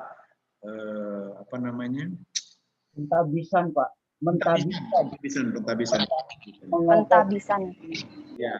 Menyokokan menerima seseorang menjadi anggota resmi dalam Bala Keselamatan. Nah, ya, menjadi artinya di Bala Keselamatankan dengan pentabisan. Itu dapat dikatakan identik sebenarnya di luar bahasa Bala Keselamatan itu sebenarnya baptis ya Pak ya. Kira-kira begitu Pak ya. Kalau di luar bahasa keselamatan ya, di luar bahasa Bala Keselamatan ya. Kira-kira begitulah. Nah, sehingga ini menjadi menarik ya. Itu saya memberikan ruangnya. Terima kasih, silakan. Pak, sebelum teman-teman jawab, ada satu pertanyaan lagi yang agak ini, satu pertanyaan lagi sebelum teman-teman menjawab. Apakah Yesus itu kedatangan Yesus yang nanti kedua kali itu dalam beberapa rangkaian kegiatan atau hanya sekali, Pak? Karena begini, kedatangan kedua kali itu dalam pengangkatan gereja itu kan dia tidak menginjakkan kakinya ke bumi. Artinya dia hanya di udara untuk menjemput gereja.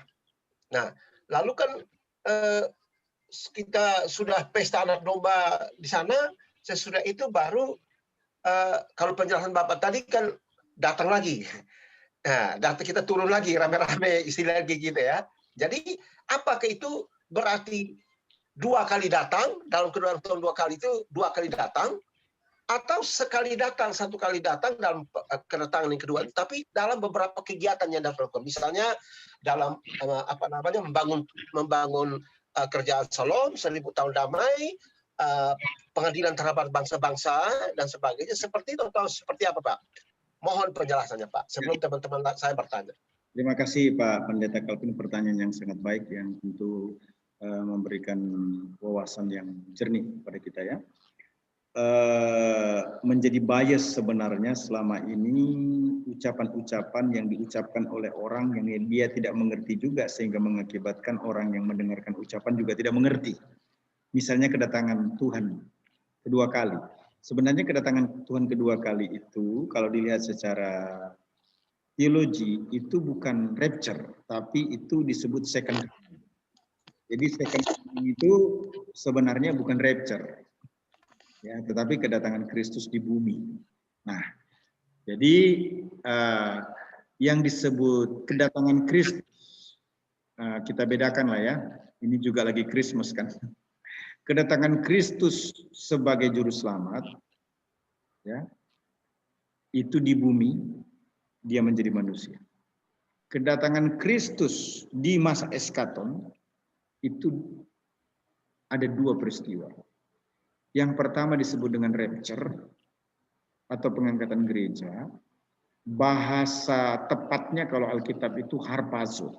take to by force, mengambil dengan kekuatan suatu peristiwa yang tidak bisa tidak terjadi. Karena tak ada yang bisa menghalangi merintangi peristiwa itu. Nah, kemudian 7 tahun, bahasanya itu kan turun dari sorga kan? Kita sebut di sorga. Karena Yesus turun dari sorga, di mana dia datang menjemput kita di angkasa. Gitu ya, di awan-awan kan? Selama 7 tahun itu ada peristiwa pernikahan anak domba di sana, kemudian ada peristiwa bema, bagi-bagi mahkota di sana, gitu ya. Kemudian turun ke bumi lagi bersama dengan orang percaya. Jadi Yesus turun ke bumi, mengangkat, naik ke sorga, turun lagi ke bumi. Selang waktunya 7 tahun untuk memerintah bersama Kristus di bumi 1000 tahun. Nah, itu besok kita akan bahas secara khusus sebagai the last meeting dengan big band-nya atau tema utamanya adalah Kristus Sang Maha Raja. Terima kasih Pak Pendeta Calvin. Silakan Brother John. Terima kasih Pak penjelasannya. Terima kasih Pak. Izin bertanya Pak, bisa Pak? Oh gitu ya, silakan kalau gitu ya. Gimana ya, silakan. Siapa dulu ini Pak? Mari Pak. Pak John yang baru bisa bertanya silakan. Pak John yang pandu nih. Brother John, pandu bagaimana John?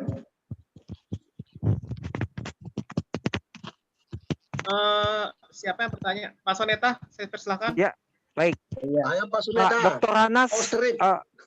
iya, monggo Pendeta, monggo. dalam Wahyu 7 ayat 14 Pak, Iya. dikatakan bahwa ada mereka adalah orang-orang yang keluar dari masa kesusahan besar. Siapa orang-orang ini Pak? Dan masuk kategori yang mana Pak? Yang tadi bilang pre-tribulation, mid, post, atau yang parsial? Iya, 1 minute ya.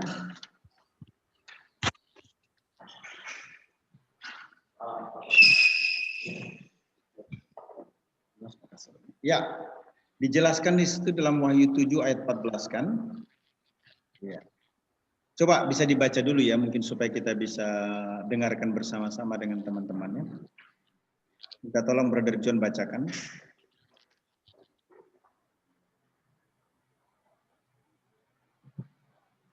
Silakan Brother John. Ya. Ya, ada pertanyaan di kolom chat dari Ibu Anake. Bukan, dari Shalom Pak Hana. dari Pak ini dulu, dari Pak Soneta dulu. Pak Soneta, Pak Soneta, silakan Pak Soneta. Pak Soneta minta dibacakan Wahyu 7 ayat 14. Oh, oke. Kita dengar semua kan? Ya, silakan. Wahyu 7 ayat 14. Silakan. Sebentar. 7 ayat 14. Maka kataku kepadanya, Tuanku, Tuhan mengetahuinya. Lalu ia berkata kepadaku, mereka ini adalah orang-orang yang keluar dari kesusahan yang besar. Dan mereka telah mencuci jubah mereka dan membuatnya putih di dalam darah anak domba. Ya, siapa mereka itu maksudnya kan? Apakah mereka yang lulus? Iya Pak. Apakah mereka yang lulus tribulasi? Ataukah mereka yang tidak lolos tribulasi? Jadi begini kesimpulannya ya, teks itu harus kita lihat secara komprehensif ya. Secara komprehensif itu artinya begini, semua orang yang terima Tuhan di masa tribulasi, nah nanti itu akan kelihatan apakah Wahyu 4 itu ada di situ posisinya. Dia akan masuk di dalam yang namanya milenium. Nah, ketika orang itu tidak terima Tuhan di masa tribulasi, dipastikan dia tidak akan masuk dalam milenium. Karena rakyat utama di dalam milenium itu adalah mereka yang lolos tribulasi. Begitu. Nah, posisi Wahyu 7 ayat 14 ini coba lihat lagi dari keseluruhannya. Nanti kita bisa cek. Mungkin besok saya akan langsung korelasikan dengan kerajaan milenium supaya kita tidak terpotong-potong. Boleh begitu ya Pak Soneta ya? Baik Pak, setuju Pak. Terima kasih.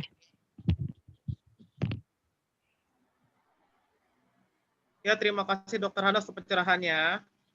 Selanjutnya akan saya bacakan pertanyaan di kolom chat. Dari Ibu Anneke, Shalom Pak Hanas, pertanyaan, apakah 144.000 yang di Wahyu 7 dan 144.000 yang di Wahyu 14 adalah kelompok orang yang sama atau berbeda? Mohon penjelasannya. Iya. Wahyu 7 ayat 4. Dan aku mendengar jumlah mereka yang dimeteraikan itu 144.000 yang telah dimeteraikan dari semua suku keturunan Israel. Wahyu 14 ayat 1. Dan aku melihat sesungguhnya anak domba berdiri di Bukit Sion dan bersama-sama dengan dia 144.000 orang. Dan di dahi mereka tertulis namanya dan nama bapaknya. Iya, itu orang yang sama. Tapi ini dijadikan satu teks yang memang dipermasalahkan oleh orang tertentu ya, yang tidak saya sebutkan namanya. Nah, perlu dipahami, dimengerti bahwa 144.000 itu adalah orang yang sama, yaitu menunjuk tentang mereka yang mati syahid, yang menjadi saksi Kristus dalam peristiwa tribulasi ya. Terima kasih. Ya, terima kasih Dr. Anas untuk pencerahannya. Bagi Bapak, Ibu, Saudara-saudari sekalian yang ingin bertanya langsung dengan Dr. Hanas, waktu dan tempat saya persilahkan. Iya. Iya, Brother John mau tanya Dr. Hanas. Mari. Silakan Pak Mayer Agusno. Pak, sampai saat ini kan banyak orang-orang Israel yang belum menerima Yesus sebagai Tuhan, Pak. Ya. Di dalam Roma pasal 11 ayat yang ke-15 itu dikatakan, sebab jika penolakan mereka berarti pendamaian bagi dunia, dapatkah penerimaan mereka mempunyai arti lain daripada hidup dari orang-orang mati? Yang menjadi pertanyaan saya begini, Pak. Bagaimana dengan orang-orang Israel? Kan dalam surat Rasul Paulus itu banyak dikatakan juga bahwa walaupun orang Israel itu sudah menolak Yesus, tidak menerima Yesus sebagai Tuhan dan sebagai juru selamat, tetapi tidak membatalkan kasih karunia Allah, Pak. Yang menjadi pertanyaan saya, kapan terjadi bahwa orang-orang Israel itu diselamatkan? Tribulasi. Iya. Jadi tribulasi itu sebenarnya secara khusus itu untuk orang Israel, secara umum itu untuk bangsa-bangsa. Nah, tetapi perlu diketahui bahwa orang Israel juga sudah ada yang terima Tuhan secara pribadi. Begitulah. Jadi dalam masa milenium itu nanti, saya akan jelaskan secara eskaton nanti mungkin dalam sesi tahun depan ya. Itu bangsa Israel itu akan membangun bait Allah. Jadi bait Allah itu juga akan dibangun dalam kerajaan 1000 tahun. Di mana bangsa Israel dalam kesempatan itu juga akan melakukan yang namanya korban-korban. Nah, kapan bangsa Israel akan terima Tuhan? Dalam masa tribulasi itu. Cuma yang jadi problem itu adalah bagaimana orang Israel yang sudah mati, yang tidak terima Tuhan sebagai juru selamat atau tidak mengakui pengorbanan anak domba, atau yang tidak meyakini apa yang dikerjakan oleh Kristus di atas kayu salib, atau tidak meyakini pengorbanan anak domba yang dilakukan dalam korban-korban perjanjian lama. Jawabannya tidak mendapatkan kehidupan kekal. Sebab keselamatan itu sentralnya Christ. Yohanes 14 ayat 6 itu harga mati.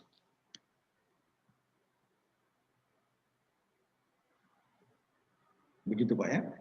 Jadi berarti tidak akan ada pengangkatan sebelum seluruh Israel itu menerima Mesias, Pak ya, Yesus ya Pak. Bukan, justru kebangkitan justru sudah terjadi.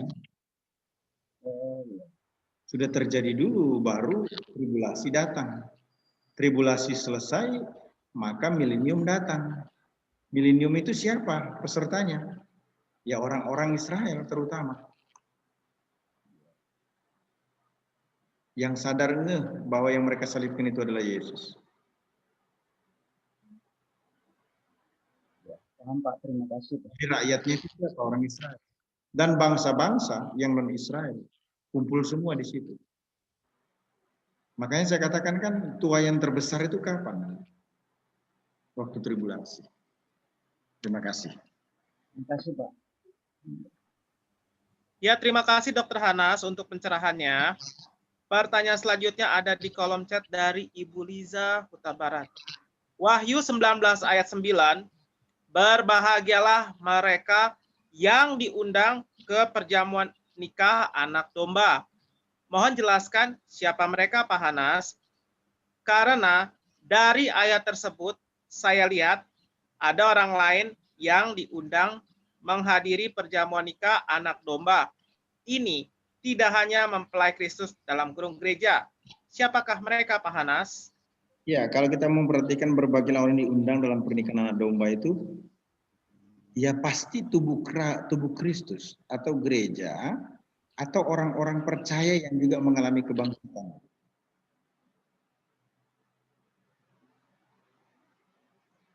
Gereja kan akan dibangkitkan. Nah, ada dua pandangan yang menyatakan bahwa bukan hanya gereja yang akan dibangkitkan, Pak, tapi juga semua orang saleh dalam perjanjian lama akan dibangkitkan. Tampaknya kalau Ibu ada pada posisi ini, selain hanya mempelai Kristus yang disebut dengan gereja body Christ, maka itu berarti yang diundang dalam perjamuan kawin anak domba itu hanyalah orang-orang yang disebut dengan tubuh Kristus dan saleh-salehnya dalam PL. Terima kasih.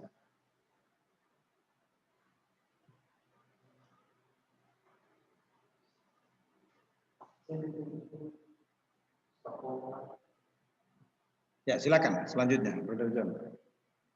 Ya, bagi Bapak, Ibu, Saudara-saudari sekalian yang ingin bertanya langsung dengan Dr. Hanas, waktu dan tempat saya persilahkan.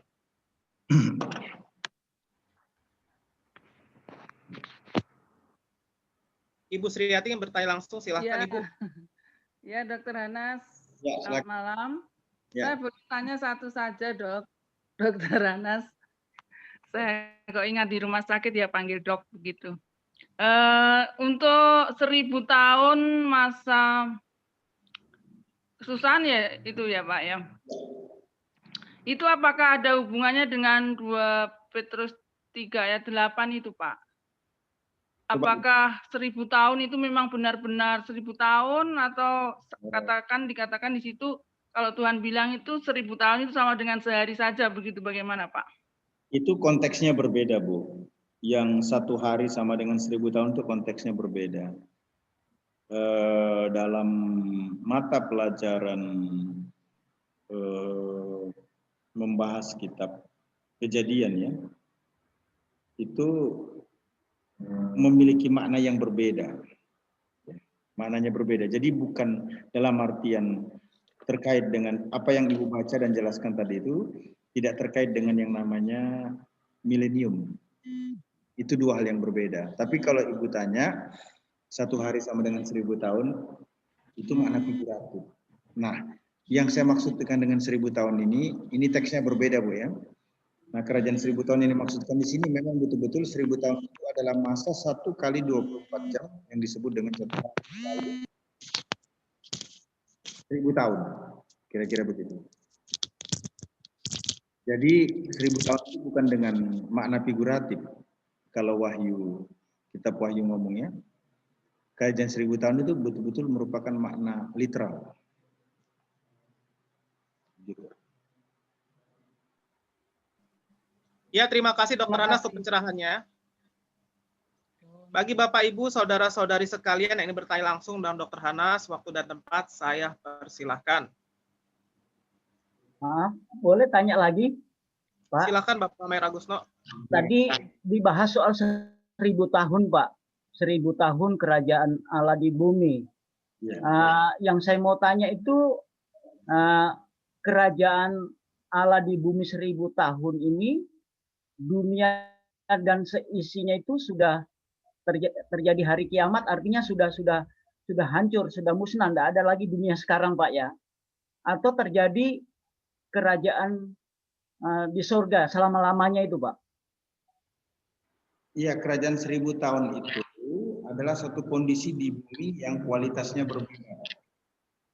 Jadi kerajaan 1000 tahun itu, makanya kita perlu seminar yang namanya seminar eskatologi, supaya tidak menjadi bias pemahaman kita. Saya sangat menghargai pertanyaan-pertanyaan yang diajukan oleh teman-teman ini, tetapi ada tangga-tangga yang harus kita lewati supaya pertanyaan kita itu mengena sasaran. Jadi susah kita berpikir kalau dari tangga 1 loncat ke tangga 3, kemudian turun ke tangga 2, loncat lagi ke tangga 7, kemudian naik ke tangga 10, turun lagi ke tangga 5. Gitu. Berpikir sistematika berpikirnya begitu. Nah, jika Bapak Ibu berkenan sabar, kita akan membahas itu nanti di sesi berikutnya ya. Sesi eskatologi yang saya sebut tadi itu, perspektif Alkitab masa depan dunia. Ya. Apakah yang dimaksudkan oleh Bapak itu adalah, karena gini, persamaan persepsi itu penting Pak. Apakah yang disebut Bapak itu bumi baru itu adalah kekekalan? Nah, saya juga nggak ngerti apakah Bapak persepsinya sama dengan saya tentang kekekalan, ataukah yang Bapak maksudkan itu adalah Yerusalem baru itu adalah kerajaan 1000 tahun. Nah, saya juga belum mengerti yang Bapak maksudkan kerajaan 1000 tahun itu seperti apa, gitu kan? Nah, sebaiknya memang pertanyaan ini kita pending dulu ya, supaya tidak bias, gitu ya. Saya tidak bermaksud untuk tidak menghargai pertanyaan ini, tapi memang perlu ada tahapan-tahapan, step-step yang perlu kita perhatikan bersama, sehingga waktu pertanyaan muncul itu, apa yang Bapak sampaikan itu dalam bentuk pertanyaan sebenarnya cocok dengan apa yang saya pikirkan. Terus apa yang saya sampaikan itu seperti yang Bapak pahami, sehingga kita ketemu. Begitulah. Nah, istilahnya itu kalau mau ke Jakarta, ya dari Bandung jangan ke Merak. Ya, jangan ke Merak, bakalan nggak nyampe. Merak terus dia itu, nggak sampai ke Jakarta itu, gitu ya. Kalau mau ke Jakarta ya dari Bandung ya ikut jalur tol aja, 3 jam bisa nyampe. Kira-kira begitu, atau 2 jam kalau paling cepat bisa nyampe. Nah, jalurnya yang berbeda ya. Nah, supaya pertanyaan itu terakumulasi dengan baik dan tidak menjadi bias, nah menurut saya kalau memang dianggap perlu, webinar itu kita akan buat. Saya kira begitu ya Pak Mayor ya. Terima kasih, sangat paham Pak. Terima kasih banyak Pak. Terima kasih. Ya, terima kasih Dr. Ada Hanif. pertanyaan Pak. Silahkan, dengan Bapak siapa? Pak Ali Matius, silahkan Pak. Pak Ali Matius Pak. Mari Pak Ali. Pak Ali Matius. Ya, saya sangat tertarik dengan topik malam hari ini Pak. Kristus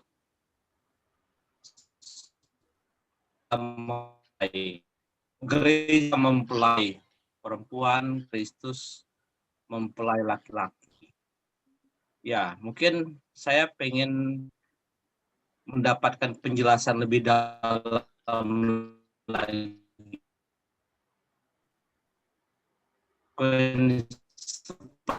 Yang maksud membentuk.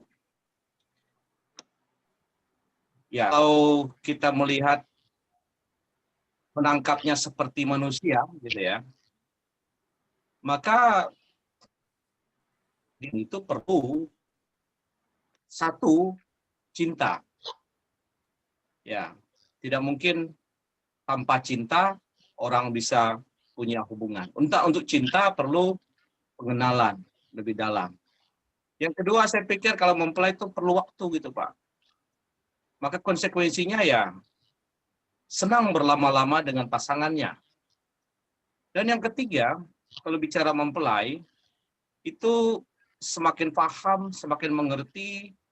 Kalau istilah seminar keluarga Kristen itu, kekasihnya batuk, dia udah paham gitu. Ya, Maka mohon penjelasan lebih dalam, Pak. Apa sih, seperti apakah kita sebagai mempelai? Karena kalau saya melihat PL pun, Yesus atau Alkitab selalu menjelaskan hubungan Allah dengan Israel seperti itu. Mereka dikatakan berzinah secara rohani. Bahkan Yesus katanya sangat cemburu. Nah, ini yang perlu kita penjelasan tambahan, Pak. Makasih, Pak. Ya, terima kasih Pak Pendeta Ali, pertanyaan yang sangat baik sekali ya. Sebenarnya kalau kita cek itu betul yang Pak Ali ngomong tadi ya, penggambaran tentang pernikahan itu adalah merupakan penggambaran hubungan Kristus dengan jemaat ya, di mana Kristus mati untuk jemaatnya. Kita tidak bicara lagi tentang apa yang Kristus lakukan karena itu sudah selesai ya. Sekarang yang kita mau bicarakan ini adalah apa yang harus dilakukan oleh gerejanya ya. Kalau kita ngecek secara keseluruhan, secara khusus setelah Yesus mati itu, permintaan Yesus itu sederhana sebenarnya. Hidup kudus dan tak bercacat. Hidup kudus dan tak bercacat itu kalau diterjemahkan dengan satu istilah apa? Dedication, pengabdian. Nah, kalau kita bicara lebar lagi, kenapa kok bisa begitu ya? Iya, karena Kristus sudah menebus kita, kita milik Kristus, bukan milik kita lagi. Kita sudah dibayar dengan darahnya yang tunai. Dan kita tidak menjadi milik kita sendiri, tetapi menjadi milik Kristus. Nah, kalau begitu, apa yang harus kita lakukan? Ini testimoni karena tadi Pak Pendeta Ali tanya hal yang praktis kan. Saya menjadi hamba Tuhan itu bukan karena tidak bisa kuliah di negeri, atau bukan karena tidak punya duit sehingga masuk sekolah teologi. But this is my calling. Setelah saya tamat, saya memang tidak pernah melamar untuk kuliah ke sekolah lain. Karena saya ini orang berdosa, tidak punya keturunan orang beriman, begitu ya, orang kafir, bahasa Yahudinya, bahasa Israelnya, karena saya tidak punya kitab yang benar. Tidak ada silsilahnya. Saya ini apa ya, orang jahat dalam artian jahat tidak menyenangi kekristenan. Begitu loh. Walaupun saya tidak pernah bicara to the point tentang who am I ya di masa Pasten lalu karena itu sangat sensitif menurut saya. Bagi saya menjadi orang percaya itu sudah, waduh, luar biasa banget ya. Kenapa saya menemukan kepastian hidup yang kekal itu loh. Terus yang kedua, setelah saya terima Yesus, saya terima Yesus di SMA kelas 1, saya langsung pengen berhenti sekolah. Kenapa? Pengen jadi hamba Tuhan saya. Ibu saya melarang, nak jangan. Kenapa? Memang mama enggak tahu tentang pelayanan itu seperti apa, kekristenan itu seperti apa, tapi aneh aja. Nanti kalau ada umat yang tamat SMA dan sarjana, kamu jadi pendetanya itu gimana? Nah, ibu saya yang cuma ngomong begitu aja. Karena ibu saya ngomong begitu, akibatnya saya sekolah SMA. Saya sudah tidak mau sekolah SMA setelah saya terima Yesus. Kenapa? Bagi saya tidak butuh apa lagi ya. Tidak penting apa lagi ya. Saya cuma mau punya satu hal saja, ingin mendedikasikan hidup. Nah, makanya saya merasa sangat terhormat sekali di mata Tuhan loh ya, menjadi hambanya yang menyerahkan hidup. Kenapa? Mendapatkan kepastian hidup kekal itu sudah sangat luar biasa orang seperti saya ini, gitu ya. Dan kemudian mendapatkan kesempatan untuk menjadi hambanya, menjadi pelayannya. Wah, itu lebih spektakuler lagi menurut saya. Nah, itu sebabnya saya memprepare diri bukan untuk mendapatkan hidup yang kekal, tapi ini saya kalau mengajar atau berkhotbah ya. Nanti saya kalau jadi ketua RT dalam kerajaan 1000 tahun saya mau komplain. Kalau Petrus panitianya, wah saya marah nanti. Kenapa saya marah sama Petrus kalau Petrus jadi panitianya? Saya bilang sama Pak Rasul Petrus, ini bahasa Jakartanya ya. Lu kira-kira Petrus udah terima Yesus ini sejak SMA kelas 1 loh. Kemudian setelah saya terima Yesus SMA kelas 1, 6 bulan saya sudah jadi pengkhotbah loh. 3 tahun menderita sengsara ini. Lu kira-kira aja, Haleluya. lu hitung baik-baik tuh dedikasi gua. Saya kalau ngomong kepada Petrus dalam bahasa Jakarta kira-kira begitu. Terus saya mau bilang sama Petrus nih nanti, waktu ketemu sama Petrus, kalau panitia kerajaan 1000 tahun itu adalah Petrus. Saya bilang, Petrus, kira-kira ya paling enggak gua jadi lurah lah dalam kerajaan 1000 tahun. Ya kalau bisa jadi wali kota. Kenapa? Dari umur 17 tahun saya sudah melayani loh. Sebutlah saya mati 80 tahun. Habis waktu saya di ladang Tuhan. Kira-kira lah saya juga nggak melakukan dosa yang harus membuat saya kehilangan kesempatan untuk memerintah dalam kerajaan 1000 tahun. Bukan arogan ya, tapi kira-kira itu ilustrasi saya. Jadi setelah orang terima Yesus sebagai Tuhan dan Juru Selamat pribadi, apa yang harus dilakukan? Tidak ada lain, tak bercacat dan tak bercela. Itu the same meaningnya. Kemudian apa? Dedikasi hidup. Dedikasi hidup. Saya mau sampaikan dalam kesempatan ini dengan penuh cinta dan penuh kasih. Ingat, kalau ada orang melayani dan menyerahkan hidupnya untuk menjadi hamba Allah, bukan karena dia expired atau disqualified. Kalau ada orang menyerahkan hidupnya menjadi hamba Tuhan di pedalaman, bukan karena dia tidak potensial dan tidak laku dan tidak bisa berbuat apa-apa. Tapi mungkin dia mengambil komitmen itu karena dia punya keyakinan yang jelas. Ada mahkota bagi para gembala. Ada mahkota bagi para pengaji. Ada mahkota bagi orang yang menantikan kedatangan Tuhan. Ada mahkota bagi orang yang mengalahkan manusia lama. Ada mahkota bagi orang yang tahan dalam penderitaan. Itu orientasinya. Terima kasih. Amin. Terima kasih, Ya, Pak. terima kasih Dr. Hanas untuk pencerahannya. Bagi Ya, Bapak mungkin Ibu saya saudara-saudara sekalian, tambah sedikit, Pak ya. Jadi Ya, silakan. silakan Pak. ya, jadi saya pikir ini merupakan inti daripada hubungan ya. Orang yang paling hebat di Alkitab yang berani ngomong itu menurut saya Paulus. Ikutilah teladanku karena aku mengikuti teladan Kristus. Ya, pikiran Paulus, ya, otaknya, ilmunya, kehidupannya, dedikasinya, dia betul-betul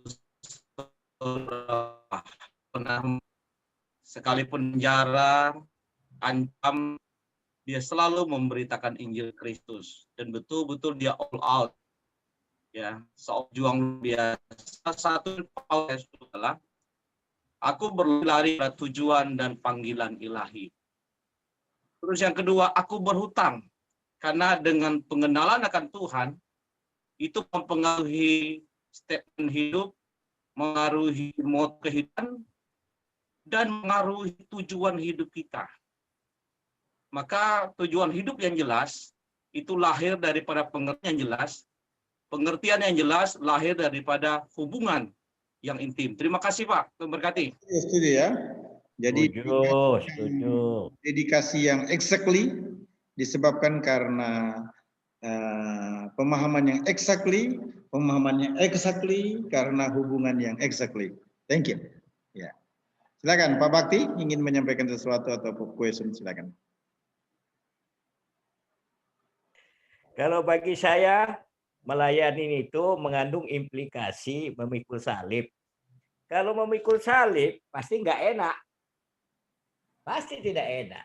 Jadi saya kira seperti omongan Bill Bright bilang, to believe Christ cost nothing. Percaya Yesus kamu selamat, kamu masuk surga tanpa apapun kecuali sholat ide karena imanmu. Ketika kamu memilih to follow Christ, menjadi pengikutnya, ada harga yang harus dibayar, cost something. Ya, mengikut Yesus harus memikul salibnya. Ketika kita memutuskan to serve Christ yang dikatakan dari Pak Hanas, ya to cost everything. Termasuk lehermu bila suatu saat diminta ISIS atau sejenisnya. Itu dari saya. Saya kira pernyataan Ali Matthew, begitu juga Pak Hanas, saya itu sejalan, setubuh, setuju. Amin. Ya, puji Tuhan. Terima kasih nih. Silakan Pak Jod, terima kasih untuk penguatannya ya. Pak Bakti Siregar, kita sangat diberkati. Ya, bagi Bapak Ibu, saudara-saudari sekalian yang ingin bertanya langsung dengan Dr. Hanas, waktu dan tempat saya persilahkan.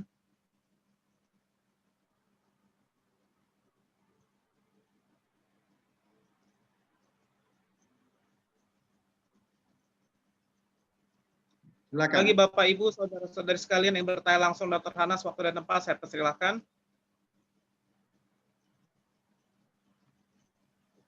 Silakan, kita masih ada waktu sekitar 9 menit. Ya, ini Pak siapa nih? Ada pertanyaan di kolom chat? Enggak ada ya? Tidak ada Dr. Hanas.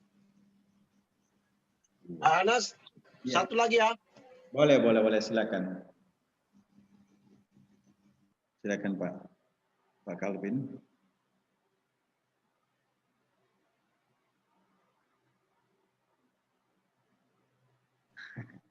Silakan Pak Calvin. Belum di-unmute Pak Calvin. Oh ya. Kita kan nanti memerintah bersama Yesus di kerajaan 1000 tahun, Pak. Ya. Jadi kalau Pak tadi Bapak bilang nggak mau RT, lurah, saya menteri agamanya, Pak. Gitu ya. Saya mau jadi menteri agamanya.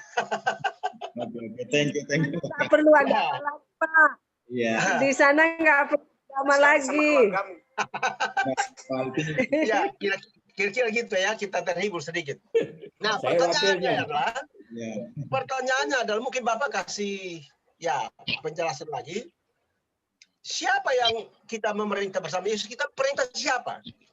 Apakah kita perintah Israel yang memerintah Israel yang bertobat itu dan mereka masuk ke situ, atau siapa yang diperintah, Pak? Ini kan ada pertanyaan umum itu, Pak. Jadi Bapak refreshkan kembali lagi pemahaman kita pada malam hari ini. Ya, jadi rakyatnya siapa? Karena Yesus Ya. raja dan kita ini jadi Kita bisa ketemu Ishak Rabin, ya kan, Pak? ya. Jadi dia nanti pinggir, saya mau jadi menteri agama dulu. Nah, siapa yang Kita PS, Pak, pegawai negeri surga, Pak. Iya. Yang jelas Bapak akan orang pertama, Pak, masuk sana ya. Pak Limatius pasti orang pertama. Pak, Menteri Sosial. Karena Pak Limatius dari Kalimantan memberikan terbaik dari pedalaman, dari daerah. Wah, itu pasti kursi nomor 1 itu. Oke, silakan Pak. Terima kasih, itu pertanyaan saya aja, Pak. Nanti lebih luas lagi, tapi ini secara sekilas saja ya. Yang pasti rakyatnya itu adalah orang yang lolos tribulasi. Tadi saya mengatakan bahwa dalam masa tribulasi itu pertobatan raksasa akan terjadi. Ya, setuju.